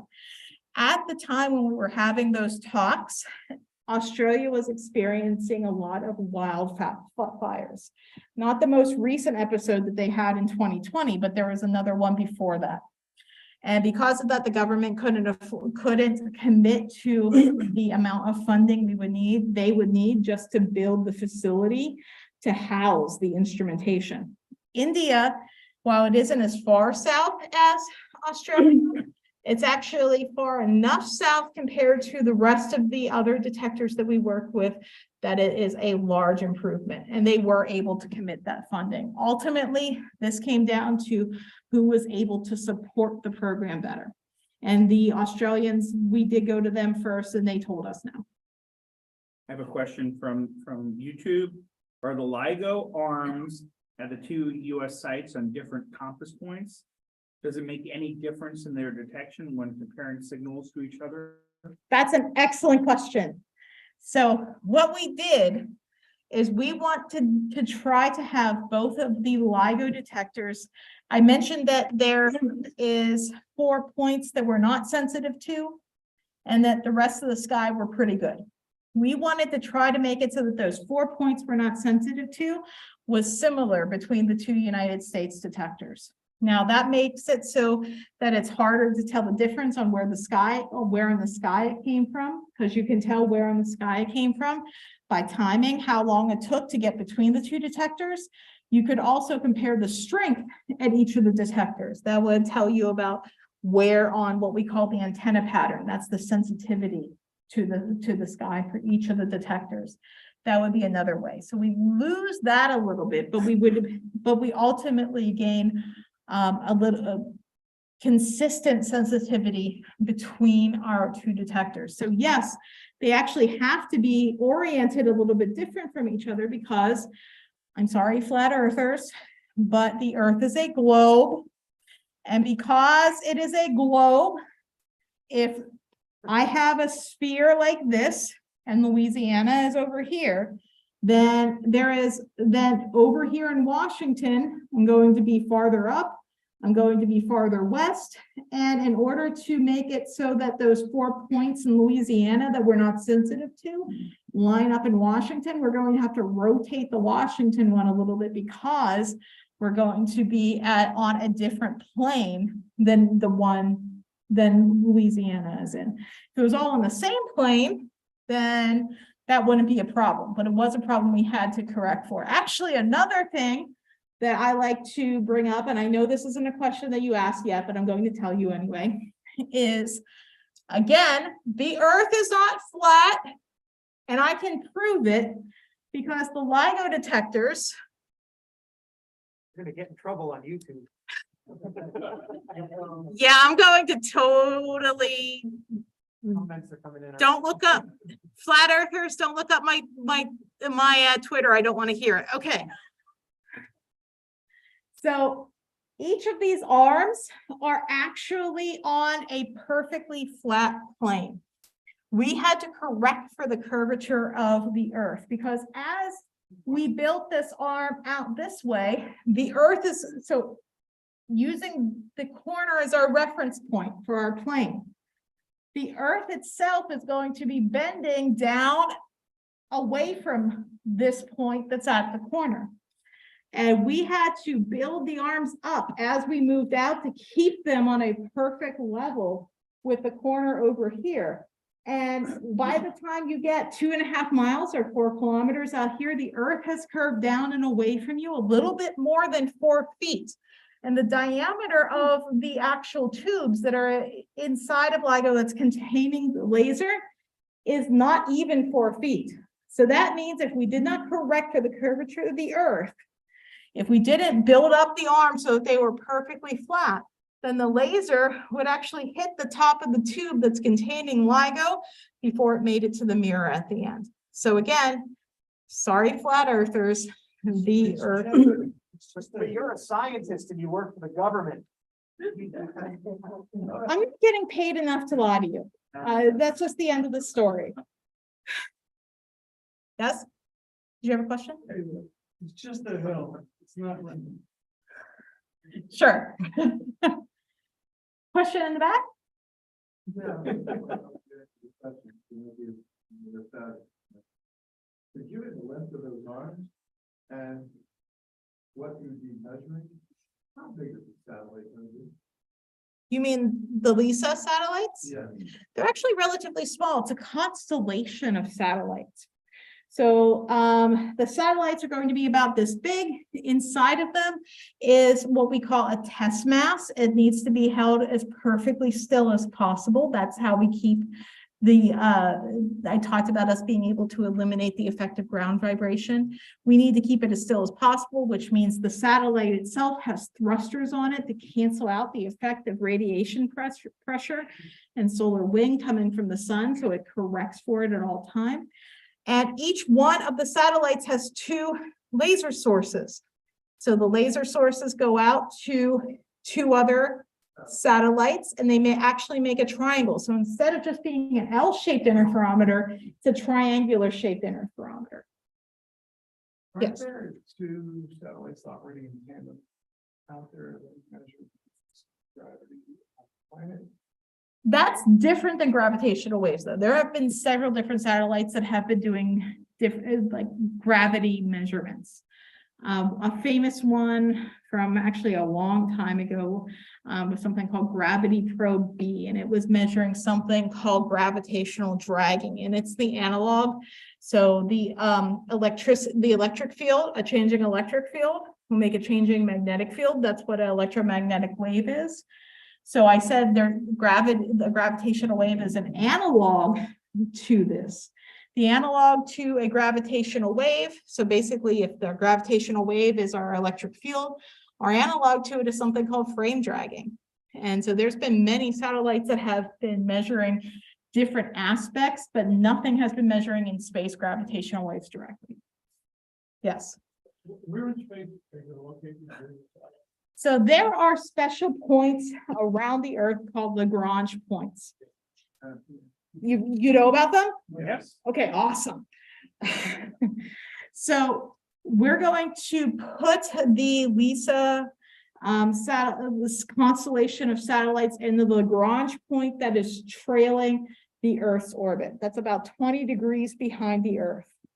So LISA is not going to be orbiting Earth like a lot of satellites do. Instead, it's going to be traveling behind Earth in its path, in its orbit around the sun. And also that constellation is going to be orbiting the sun like this. As it's orbiting, it's also going to be spinning in one circular rotation as it goes around this once every time it goes around the sun. And again, this is also going to help with the Doppler modulation of gravitational waves from all of those different sources. It will be detecting at the same time. If I understood correctly, the insensitive points on your detect, these gravitational waves must be transverse, right? Absolutely. Are they polar? Yes, they are. Oh my God, you guys are really good. Okay. Keeping me on my toes. Okay, so I came here. I actually am only showing you one polarization of gravitational waves. Also, I said this is the effect of a gravitational wave. Since gravitational waves are a transverse wave, that means the direction this gravitational wave would be moving would either be into the screen or out of the screen. That's the definition then of a transverse wave. That means the effect, the amplitude is going to be perpendicular to the direction of motion. And that's what we would be seeing here if it's traveling into or out of the screen. There are two polarizations of gravitational waves that are possible with classical Einsteinian general relativity. General relativity is always being tested. It's very, very hard to test because gravity is the weakest force in the universe. And so the effects of general relativity are very hard to measure. So there are people with alternate or modified theories of general relativity. What if something about general relativity that we took for granted turns out to be wrong? How would that affect things? So I'm only going with the way Einstein has defined it, because so far every time general relativity has been tested, it has been shown to be correct the way Einstein has shown it. So from Einstein's general relativity, there are two polarizations. The one you see here, we call this the plus polarization because, well, the orthogonal directions of the stretching and the compression. If you just look at the axes here, the black lines, looks like a plus. The other polarization is this exact phenomena, this exact effect, rotated 45 degrees. And if you were to draw that out, if you rotate this plus by 45 degrees, it would look like an X. And so we call that the cross polarization. So there are two polarizations of gravitational waves. What we detect inside of LIGO is actually the combination of those two polarizations. And we do take that into account whenever we're studying them. Cool. Okay. Yes. The Nobel Prize. Yep.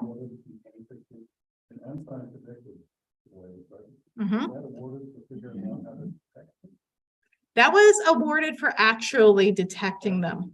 So Einstein predicted the existence of gravitational waves actually in 1916, which is, was it 1916 or 1915? 1915. So we actually detected gravitational waves in 2015. We just didn't tell you all about it until 2016, which, by the way, being at the actual LIGO observatory when all of this was going on, between the detection and between when we were allowed to talk about it, I have perfected my poker face. Because remember how I said I'm the scientist they kind of put out there? I talked to lots of people, and a certain scientist I am not going to name decided to go on Twitter and tell everybody about his discovery of LIGO's discovery of gravitational waves, because there were rumors going around. I was told one of the biggest ways you could tell that there was something up in LIGO is we are a huge international collaboration. And in order to work together, we have meetings on the phone or on Zoom or other technological ways all the time.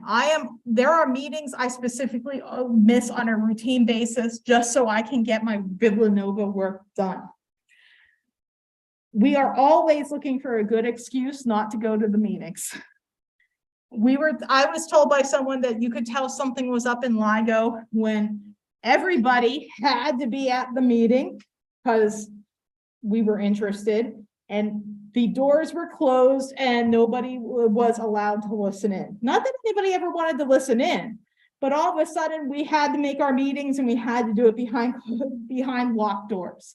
So rumors went out. And so whenever I was talking to people, people would try to get me to stumble and tell them that I found something, well, not me, but we found something awesome. And it was a very hard 5 months in between when we detected gravitational waves and whenever we announced it. And the reason it took so long is anytime you have an extraordinary claim about something new in science, you need extraordinary evidence. And we were busy building our case. And in science, you can never prove something is true. You can only ever prove something is false. So we had a whole, what we call the detection checklist. And each item on the detection checklist, the answer was always either no, meaning that if it failed this test, it was not a real gravitational wave. But if it didn't fail the test, that didn't mean it was a gravitational wave. It meant it might be a gravitational wave. So the answer then was maybe. So you go through this huge checklist, and at the end, you have a lot of maybes and no-nos. And then you can do some statistical measurements on what is your confidence that this is a real gravitational wave. This is basically saying, how sure are we? Remember, I can never prove that something is 100% true. I can measure my confidence in it, however. And this is something that was over a 5 sigma event. That's considered gold-plated in science, and a 5 sigma event is something like it's 1 in several billion chance that this is not what we think it is. And we took 5 months in order to get our evidence gathered. And we actually wrote the paper, submitted it to the journal, had it reviewed, and we did not announce until the day it was actually fully reviewed and published. And so we wanted to make sure this was 100% done right.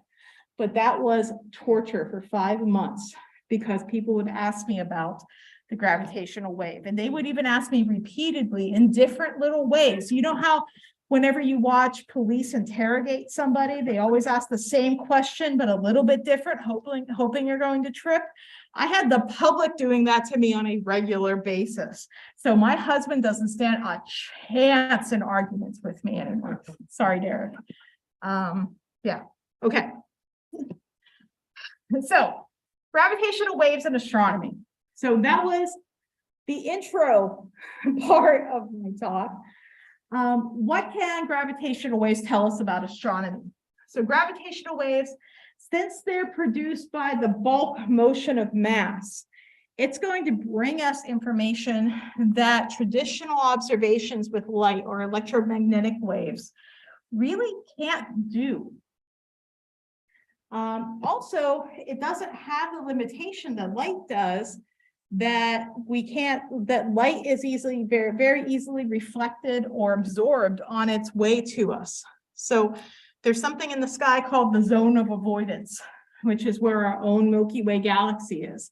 Because there's so much stuff there, we're not able to see through our own Milky Way to see what's behind it. And that's not an issue for gravitational waves. There is no zone of avoidance. The only thing we cannot see are those 4 points on the sky that bisect our detector in the same plane. And that has nothing to do with space. That has everything to do with the orientation and location of our detector. So since the universe is essentially transparent to gravitational waves, nothing can block our view of them, which is awesome. And potentially, now this is not a tomorrow thing, but potentially gravitational waves will allow us to see farther back in the history of the universe than light can. So light, the oldest light that we can see is something called the cosmic microwave background. And this light is from approximately 300,000 years after the Big Bang. This is whenever light was able to propagate throughout the universe without being immediately reabsorbed. So this is whenever matter became from just from ions, and then they formed into atoms, and light was able to propagate freely. Gravitational waves were able to propagate freely, so the universe became transparent to gravity approximately 10 to the negative 36 seconds after the Big Bang. This is a 0 followed by a decimal point, 35 zeros, and a 1 seconds after the Big Bang, which is almost the instant after the Big Bang. If we can detect these relic gravitational waves from the Big Bang, it's going to tell us about an era of our universe that has been completely inaccessible to us before. So again, these relic gravitational waves are very weak. We need a lot of data. We need to collect a lot of data and look at it collectively in order for us to find these gravitational waves. But if we can see them, it's going to tell us about an era that that's inaccessible to us with traditional astronomy. All right, so you ready to talk about the first detection? Sure. What's CMB? Cosmic microwave background. All right, so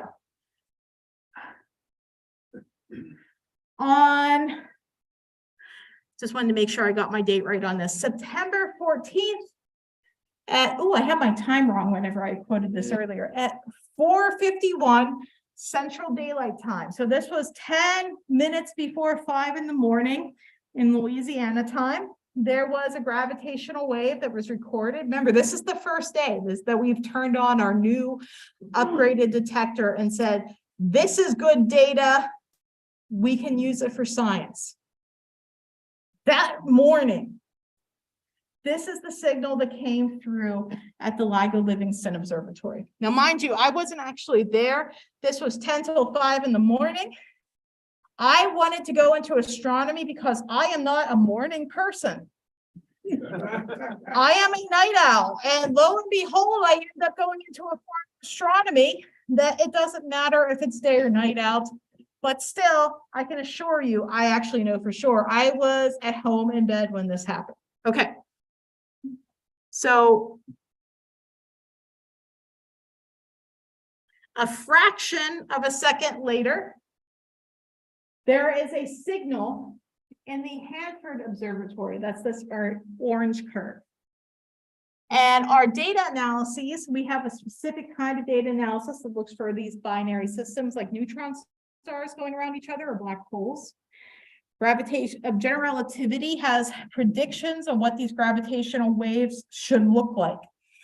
And we look for these gravitational waves in our data. And the predicted gravitational wave signal, when you take into account the actual sensitivity of each of the detectors, this wiggly line that you see here is the predicted gravitational wave signal we would be measuring from two black holes that are approximately 30 solar masses each. Actually, one was 35 and the other was 30 times the mass of our sun.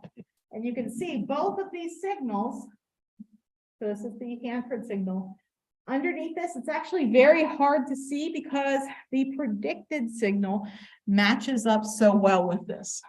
This was our very first detection. And I remember when I woke up in the morning and I checked my email, and it was not on my phone, and I was not in the bathroom doing anything you normally do when you first wake up in the morning. Wink, wink. Okay.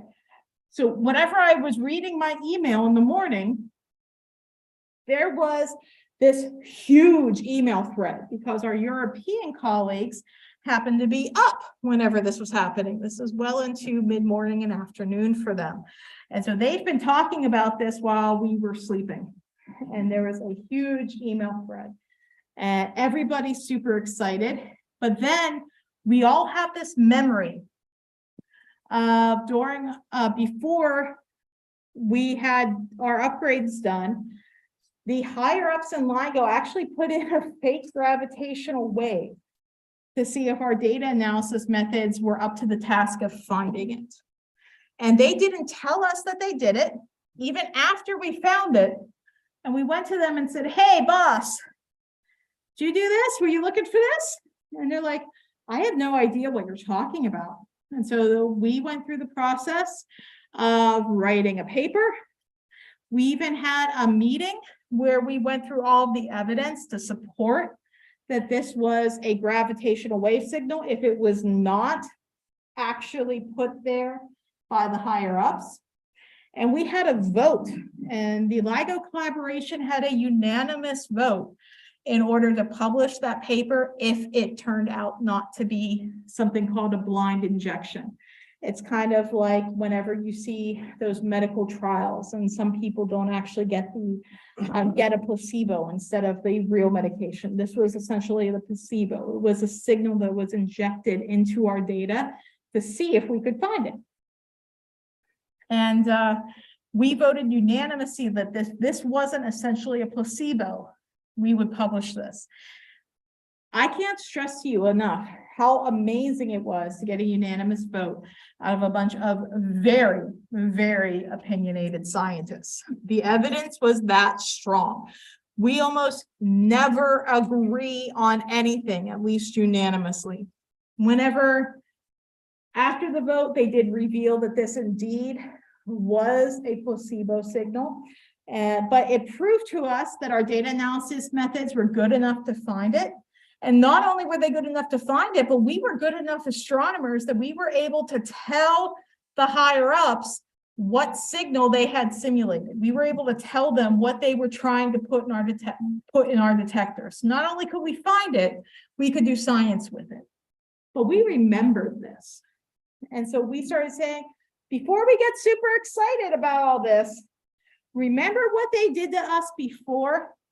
And the higher ups, the people who had done the injection before, they broke into our conversation, not broke in, they were part of it, but they actually came out and said, one, remember, this is the first day. You are giving us way too much credit for being prepared to do such a thing on the first day. And two, no, we did not do this. This is not a drill. Yeah. Oh, wow. And this is what I got to wake up to. And the next 5 months turned into, like I said, trying to prove that it is not real. Trying to prove that it's not a real gravitational wave. And when we couldn't do that, estimating our confidence, writing it up, publishing it, and then making the announcement to everybody. So this is what the signal looks like. And I love traditional astronomy because it makes beautiful pictures. This is not a beautiful picture. What we can do in astronomy, instead of making beautiful pictures, we can make beautiful music. And beautiful is in the eye of the beholder, but we can make music. So, next slide.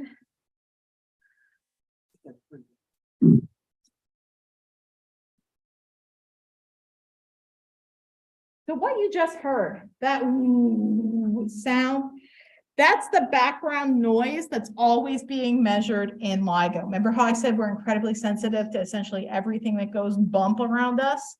That is the collective effect of everything going bump around LIGO.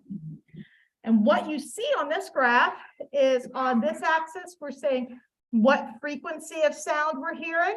And this is saying what time we're hearing it. And this is the actual signal from the last slide. But if we were to plot it broken down into its different frequencies instead of just its different amplitudes, it looks like this. At least it did here in Livingston. And this is what it looked like in Hanford. Now, one of the things that you didn't hear on this, and you have to have like really, really good speakers to hear this well, is this makes a little thump sound. And you might go, well, why does it make this thump sound? Because this goes all the way up to almost middle C on a piano. Why aren't we hearing this sound that these frequencies imply? Well, in order to have those or any good tone, you have to have multiple waves or cycles of that frequency in order to really distinguish it as a tone. So what we did in order to make it a little bit better is sometimes in astronomy, you will false color an image in order to be able to see light that you can't see with your eyes. You might give infrared a certain color, you might give ultraviolet another color, and x-rays another color in order to get this composite image to see things your eye wouldn't be able to see otherwise. What we have done here is something similar, except our false coloring is just shifting all of the frequencies up 400 hertz so you can hear it better.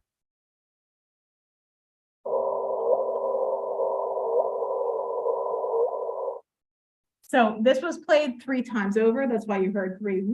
Whoop, whoop, whoop. That is our signal.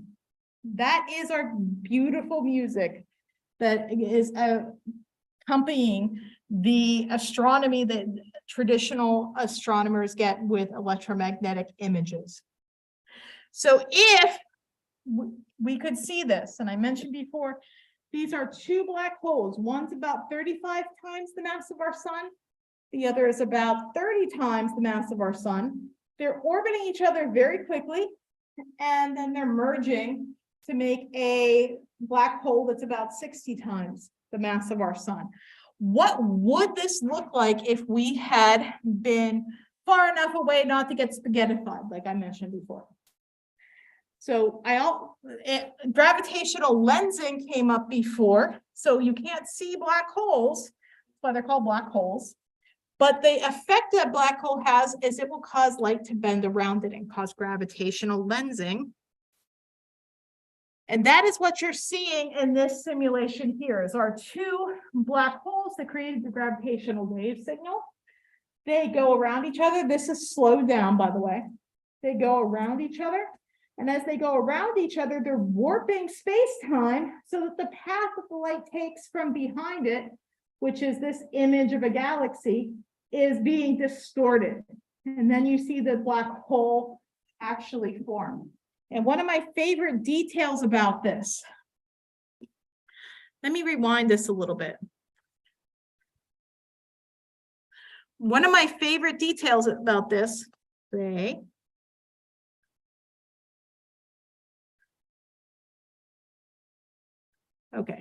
wait, did I actually rewind it? I had to, they're separate. Okay, look at this outer edge. There's a ring here. After these 2 black holes merge, everything settles down except for this little ring. It's the last to settle down. So give it a second.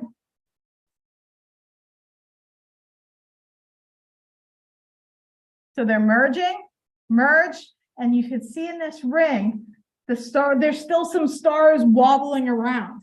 That wobbling around is the gravitational lensing caused by the gravitational waves moving through that part of space. So yes, gravitational waves do cause gravitational lensing, and we are looking for the effects of that in our data. So what did this do? What's the significance of this detection?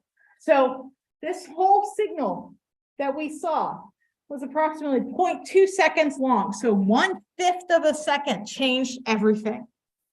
And in that 1/5 of a second, it was our first direct detection of gravitational waves.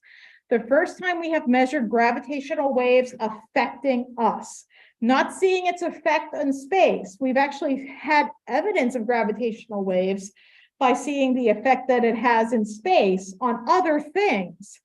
But this is the first time we actually directly measured it with our own instrumentation. Yes, sir. So I have a question regarding when you're saying that they're merging. The general relativity as the gravitational field increases, time is slowing down to the point where it hits the event horizons would seem to stop. So do they actually merge, or do we end up like two balls stuck together? So basically the event horizons aren't perfect, but as they merge, as they come into contact with each other, they're not perfectly spherical at first, like normal event horizons would be, but they do settle down. So we do not know exactly what happens inside of the event horizon. So inside of those black spots that we saw, I can't tell you exactly what happens. I'm pretty sure Interstellar is wrong and you don't end up behind your daughter's bookcase in the past, but I can't tell you that's not how it is in there, but we don't know. But what does happen is that event horizon is where the curvature of space-time becomes so great that in order to escape it, you would have to travel faster than the speed of light. So we're not talking about the actual singularities themselves, about the mass inside of it. The event horizons are talking about the curvature of space-time and the point where you wouldn't be able to get back out again. So those curvatures do end up colliding, and they eventually settle down into a nice circular event horizon that's bigger. And the ultimate end of this was a black hole that was approximately 60 times the mass of the sun. And you might say, but Amber, you said one of those black holes was 35 and the other was 30. Why is the resulting mass 60? And that's because some of that mass, remember E equals mc squared, where m is mass and E is energy. Some of that energy was carried away. So some of that effective mass was carried away in the form of gravitational waves. So the energy had to come from somewhere, and it came from the black holes themselves. Sorry, did I actually answer your question, or did I go off and answer my own question? Well, I still think, but at the event horizon, doesn't time slow down? Not for anything that is at the event horizon. Our perception of a clock that is on the event horizon, the clock would appear to slow down and stop. But if you were to pass through event horizon, your clock would keep ticking just fine. We're at a safe distance and Yes. actually could observe the merging. Mm-hmm. When those two event horizons contact each other, would it appear to an outside observer that they stop? But directly outside of the event horizon itself, we would still be able to observe changes happening. Does that make sense? Satisfactory sense? About, so you said it was 0.2 seconds. Yep, So that from here to here. was the total time that it took that must be an eternity, relatively speaking. All that happening, I mean, Well, we just caught the end of it. These black holes were orbiting each other for probably millions of years. And they go around each other, and they're emitting gravitational waves the whole time. If they're emitting gravitational waves, that means they're emitting energy. If they're emitting energy, that means they're getting a little bit closer together. So for millions of years, they have this very, very slow energy leak in the form of gravitational waves. And that energy leak causes them to get closer together. And just like a figure skater that pulls their arms into their body, they're going to spin faster and faster. And LIGO is only really sensitive to that last little bit. So really, this is the last 0.2 seconds of the millions of years of evolution of these two black holes orbiting each other. interesting though, when you have the Big Bang, the beginning of time. That split second. The speed of light is, I mean, you're living it. I mean, right, there's not, you're not going fast, we just keep getting exponentially faster. Weird stuff happens after the Big Bang. Like one of the interesting things is something called inflation, that actually we have evidence that the universe actually after the Big Bang expanded faster than the speed of light. And that evidence comes from that cosmic microwave background because it is essentially constant. There are things called anisotropies, which means not constant in certain places, but the difference is so small. In order for the temperature in that direction of space to be so much the same with a little bit of difference than any other point in space, they all had to have been in thermal equilibrium at one point. So the universe had to have been expanding faster than the speed of light. It's actually possible in general relativity because matter cannot travel faster than the speed of light, but space-time can. Just trying to fit in with this 0.2 seconds. This 0.2 seconds actually happened about, let's see, I think I have this written down in my comments.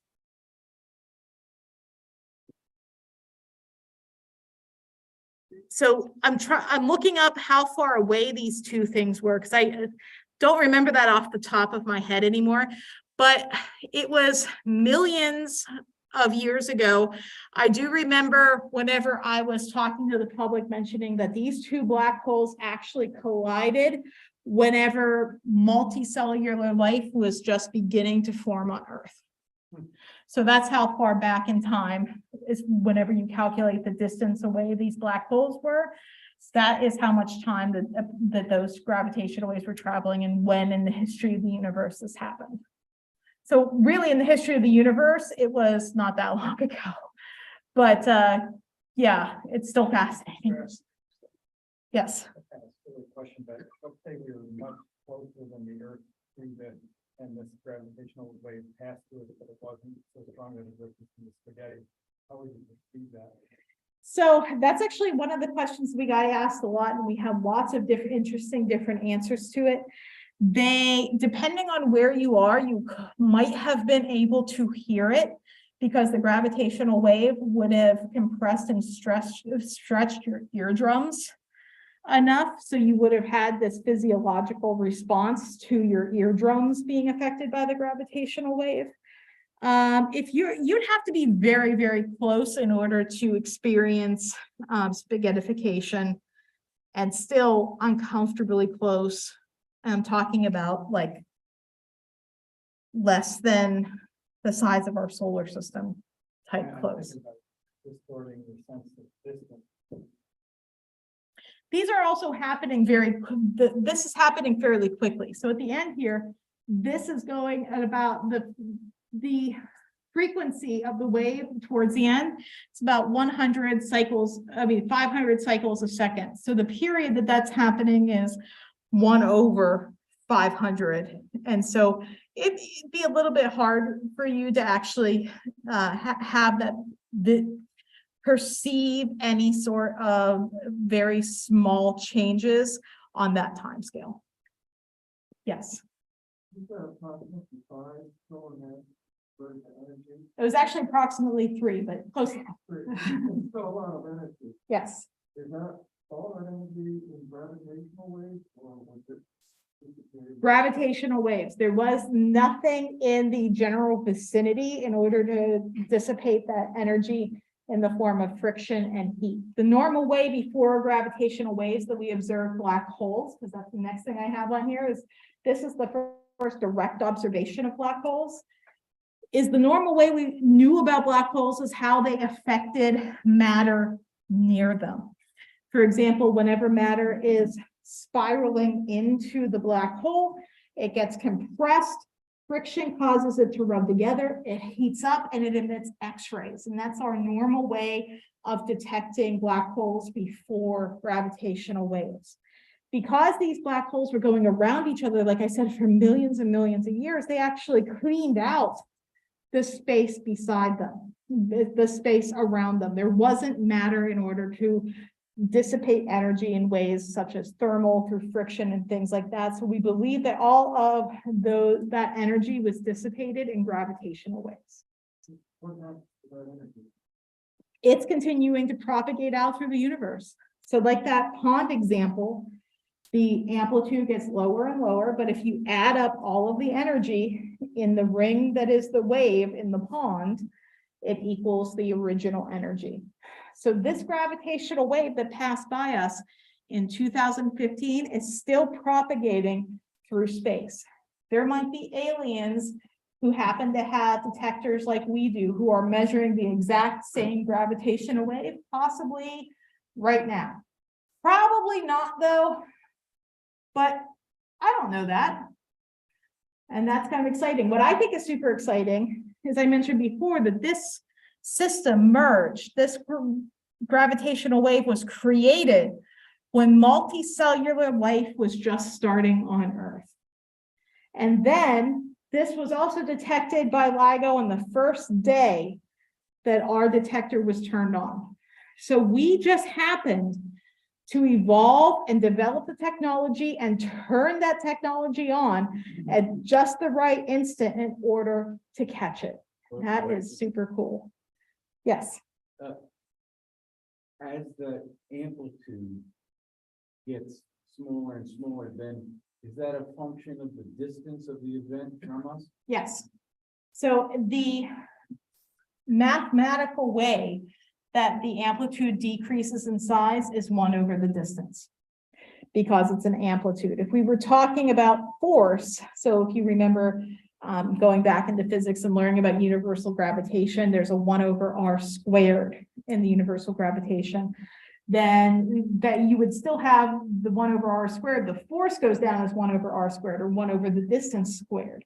But because this is an amplitude, it's more of a related to the energy, and it's 1 over r squared, which actually is good for us, because that means the amplitude dissipates less.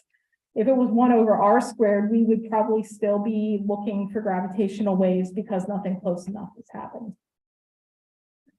Or all the energy come out as gravitational waves, that assumes that the black holes are not charged, correct?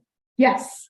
So actually, one of the cool things about this is that there are different kinds of black holes. There are Schwarzschild black holes, which are non-spinning, non-charged black holes. There are Kerr black holes, which are spinning black holes, but non-charged. And we do not believe, I actually forget the name of what charged black holes are, because, and the reason I forget it, is that we do not believe there actually are significantly charged black holes out there, just because of our understanding of the creation of black holes. There shouldn't be excess charge. There shouldn't be significant excess charge left. Theoretically, they are possible though. So what was really exciting is this, because this was 2 black holes that were going around each other and then merged, we know that final black hole is spinning. So this final black hole is a Kerr black hole, which is confirmation that they exist. And it's also really exciting because Kerr is still alive, and he got to see the actual observational confirmation of these spinning black holes. It's possible, we have looked, we're not sure, but it's possible that these individual black holes that were orbiting each other, it's possible they were not spinning. We're very interested in finding out and measuring it. By measuring their spin, it would tell us more information about how these 2 black holes came to be orbiting each other.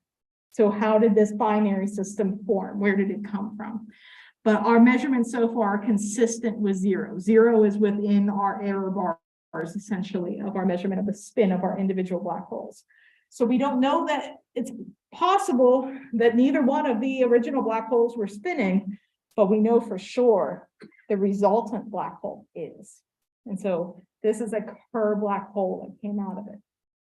But yeah, you're right. It's possible to have a charged one, but so far we don't have evidence that they exist.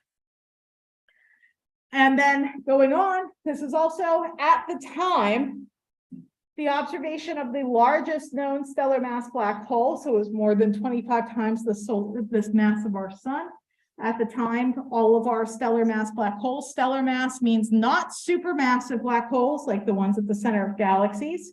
These are the stellar mass black holes, or the remnants of massive stars that have died and collapsed in on themselves. Since this is the first direct observation of black holes, it's also the first direct observation of a binary black hole system, and the first time we've seen such a system merge. Those two things, I just had to write them down like that because it's true, but it's kind of obvious that they had to be a first time.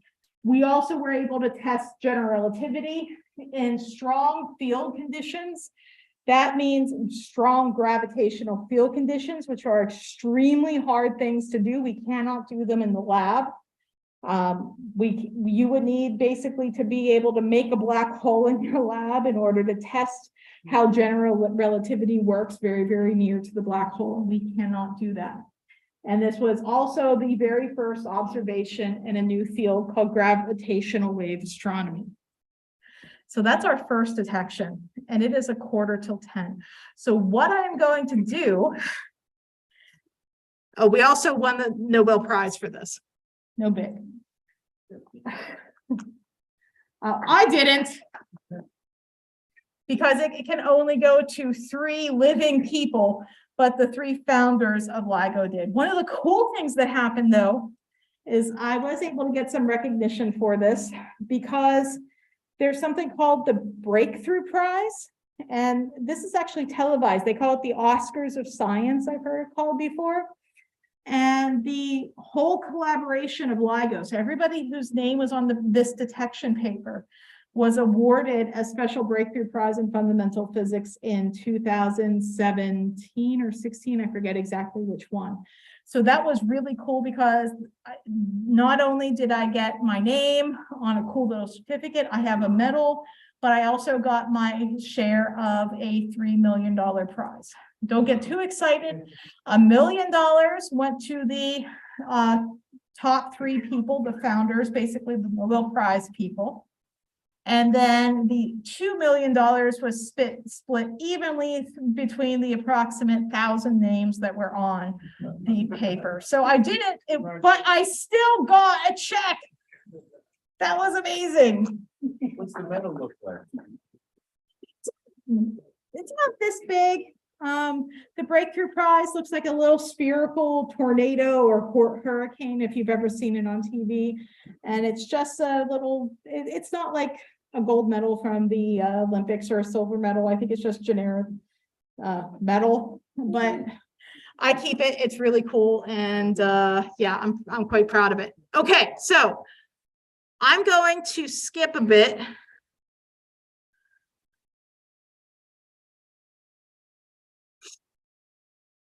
So what I skipped is there was another detection that was really cool. We found 2 neutron stars going around each other. And we detected that with LIGO. So we detected that with gravitational waves. We also detected a gamma ray burst. So electromagnetic waves. We detected both ways. And then we were able to find the actual source on the sky, and EM astronomers were able to follow it and see the evolution. We were able then to answer a long-standing question on what causes short gamma ray bursts. Gamma ray bursts come in 2 varieties, short and long.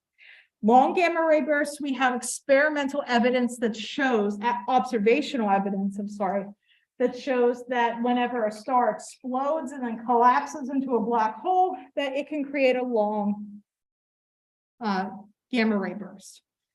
But we didn't know what was creating these short gamma ray bursts. We had a hypothesis.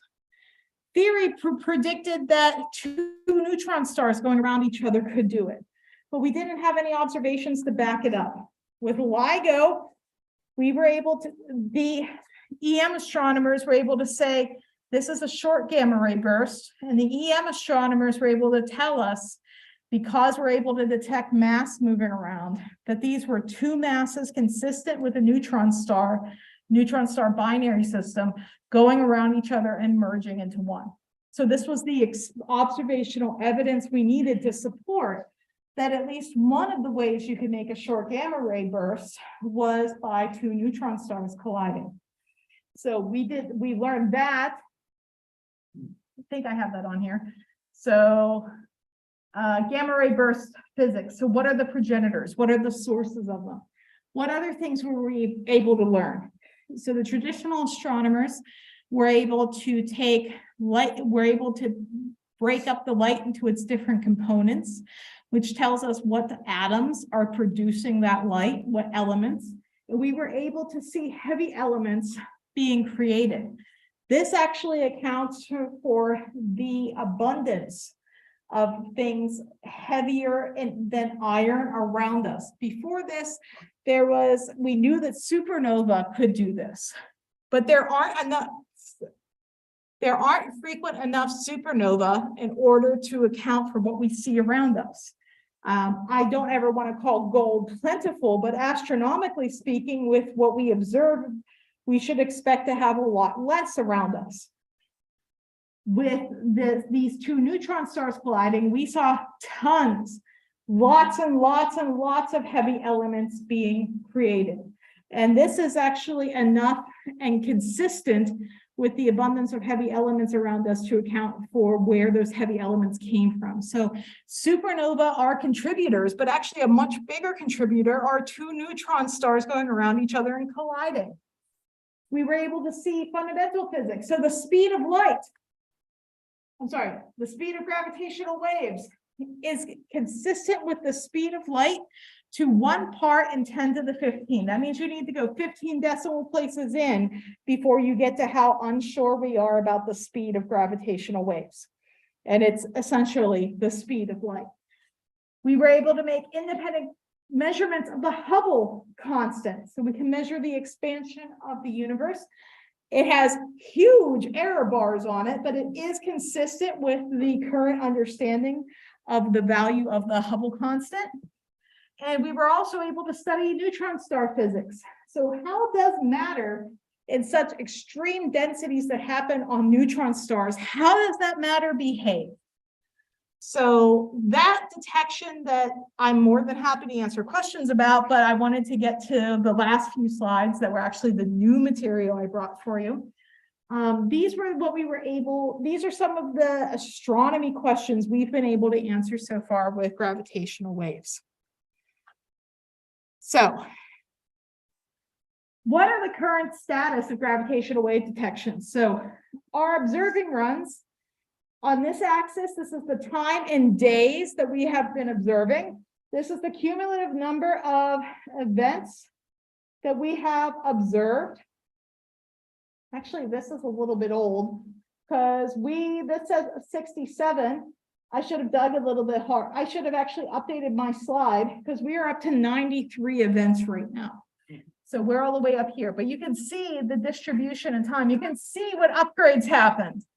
So you can see we were slow in the beginning. For 01 and 02, our detections were rolling in, but they were kind of slow. They were infrequent. Then between 02 and 03, we made some upgrades, and oh boy, things are starting to pick up. We're starting to see a gravitational wave about once a week. And we have taken this opportunity with COVID. So we needed to shut down 03. The A and B just means first half and second half. We had to shut down 03, so 03B a few weeks early. It actually wasn't all that early. We were planning to shut down at the end of March, or maybe it was the end of April, I forget. But basically, we lost a couple weeks of observing for COVID, and it was to everyone's benefit at the time. And we've had some extra time then to go through and do lots of upgrades. So working at the site, I can tell you there's this constant tension, nice tension. It's not bad, but between the scientists like me who do data analysis. So I need data to do data analysis. That means that our detector needs to be recording data. And the instrumental scientists who are constantly learning and developing new ways to make LIGO more sensitive. So there's this constant tension between us saying, Well, there's more science benefit to just let it run forever and never take it down to let you make upgrades. And then like, but if you let us make upgrades, then you can make lots more detections. And so there's this constant balance. COVID kind of took away that tension a little bit because we had lots of time on our hands. It wasn't always easy because you know how supply chain issues came into effect for things like toilet paper for us.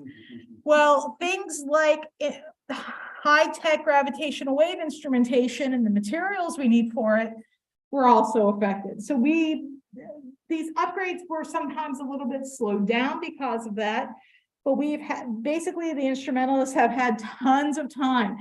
They have been having a field day making LIGO better. And it's going to be so much better by the time we turn this back on, maybe not immediately when we turn it on. Have you ever tuned up your car? Well, have you ever rebuilt an engine in your car and then turned it on? Has it ever like hummed like the best tuned engine ever whenever you rebuild it? Yeah, so I expect there to be a little bit of tune-up time, but once we get LIGO humming, we expect to be detecting multiple gravitational waves every week, and we're thinking even on a daily basis.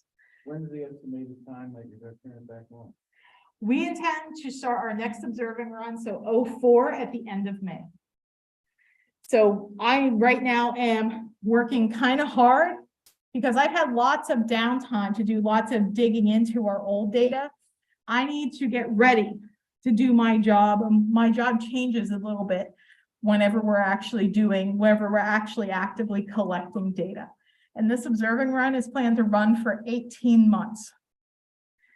I'm also working with my group. I have a bunch of undergraduates who work with me at Villanova, and they're all going to be assisting and contributing to this effort. And one of the great things is, remember I said there was 1,000 people's names on that paper? That's because there's so much work to be done inside of for LIGO to work right that it is a huge undertaking. My students also get authorship, which is, I think, which I think is amazing. They get credit for the work they do. Yes. So for, how do they divvy out the work for data analysis?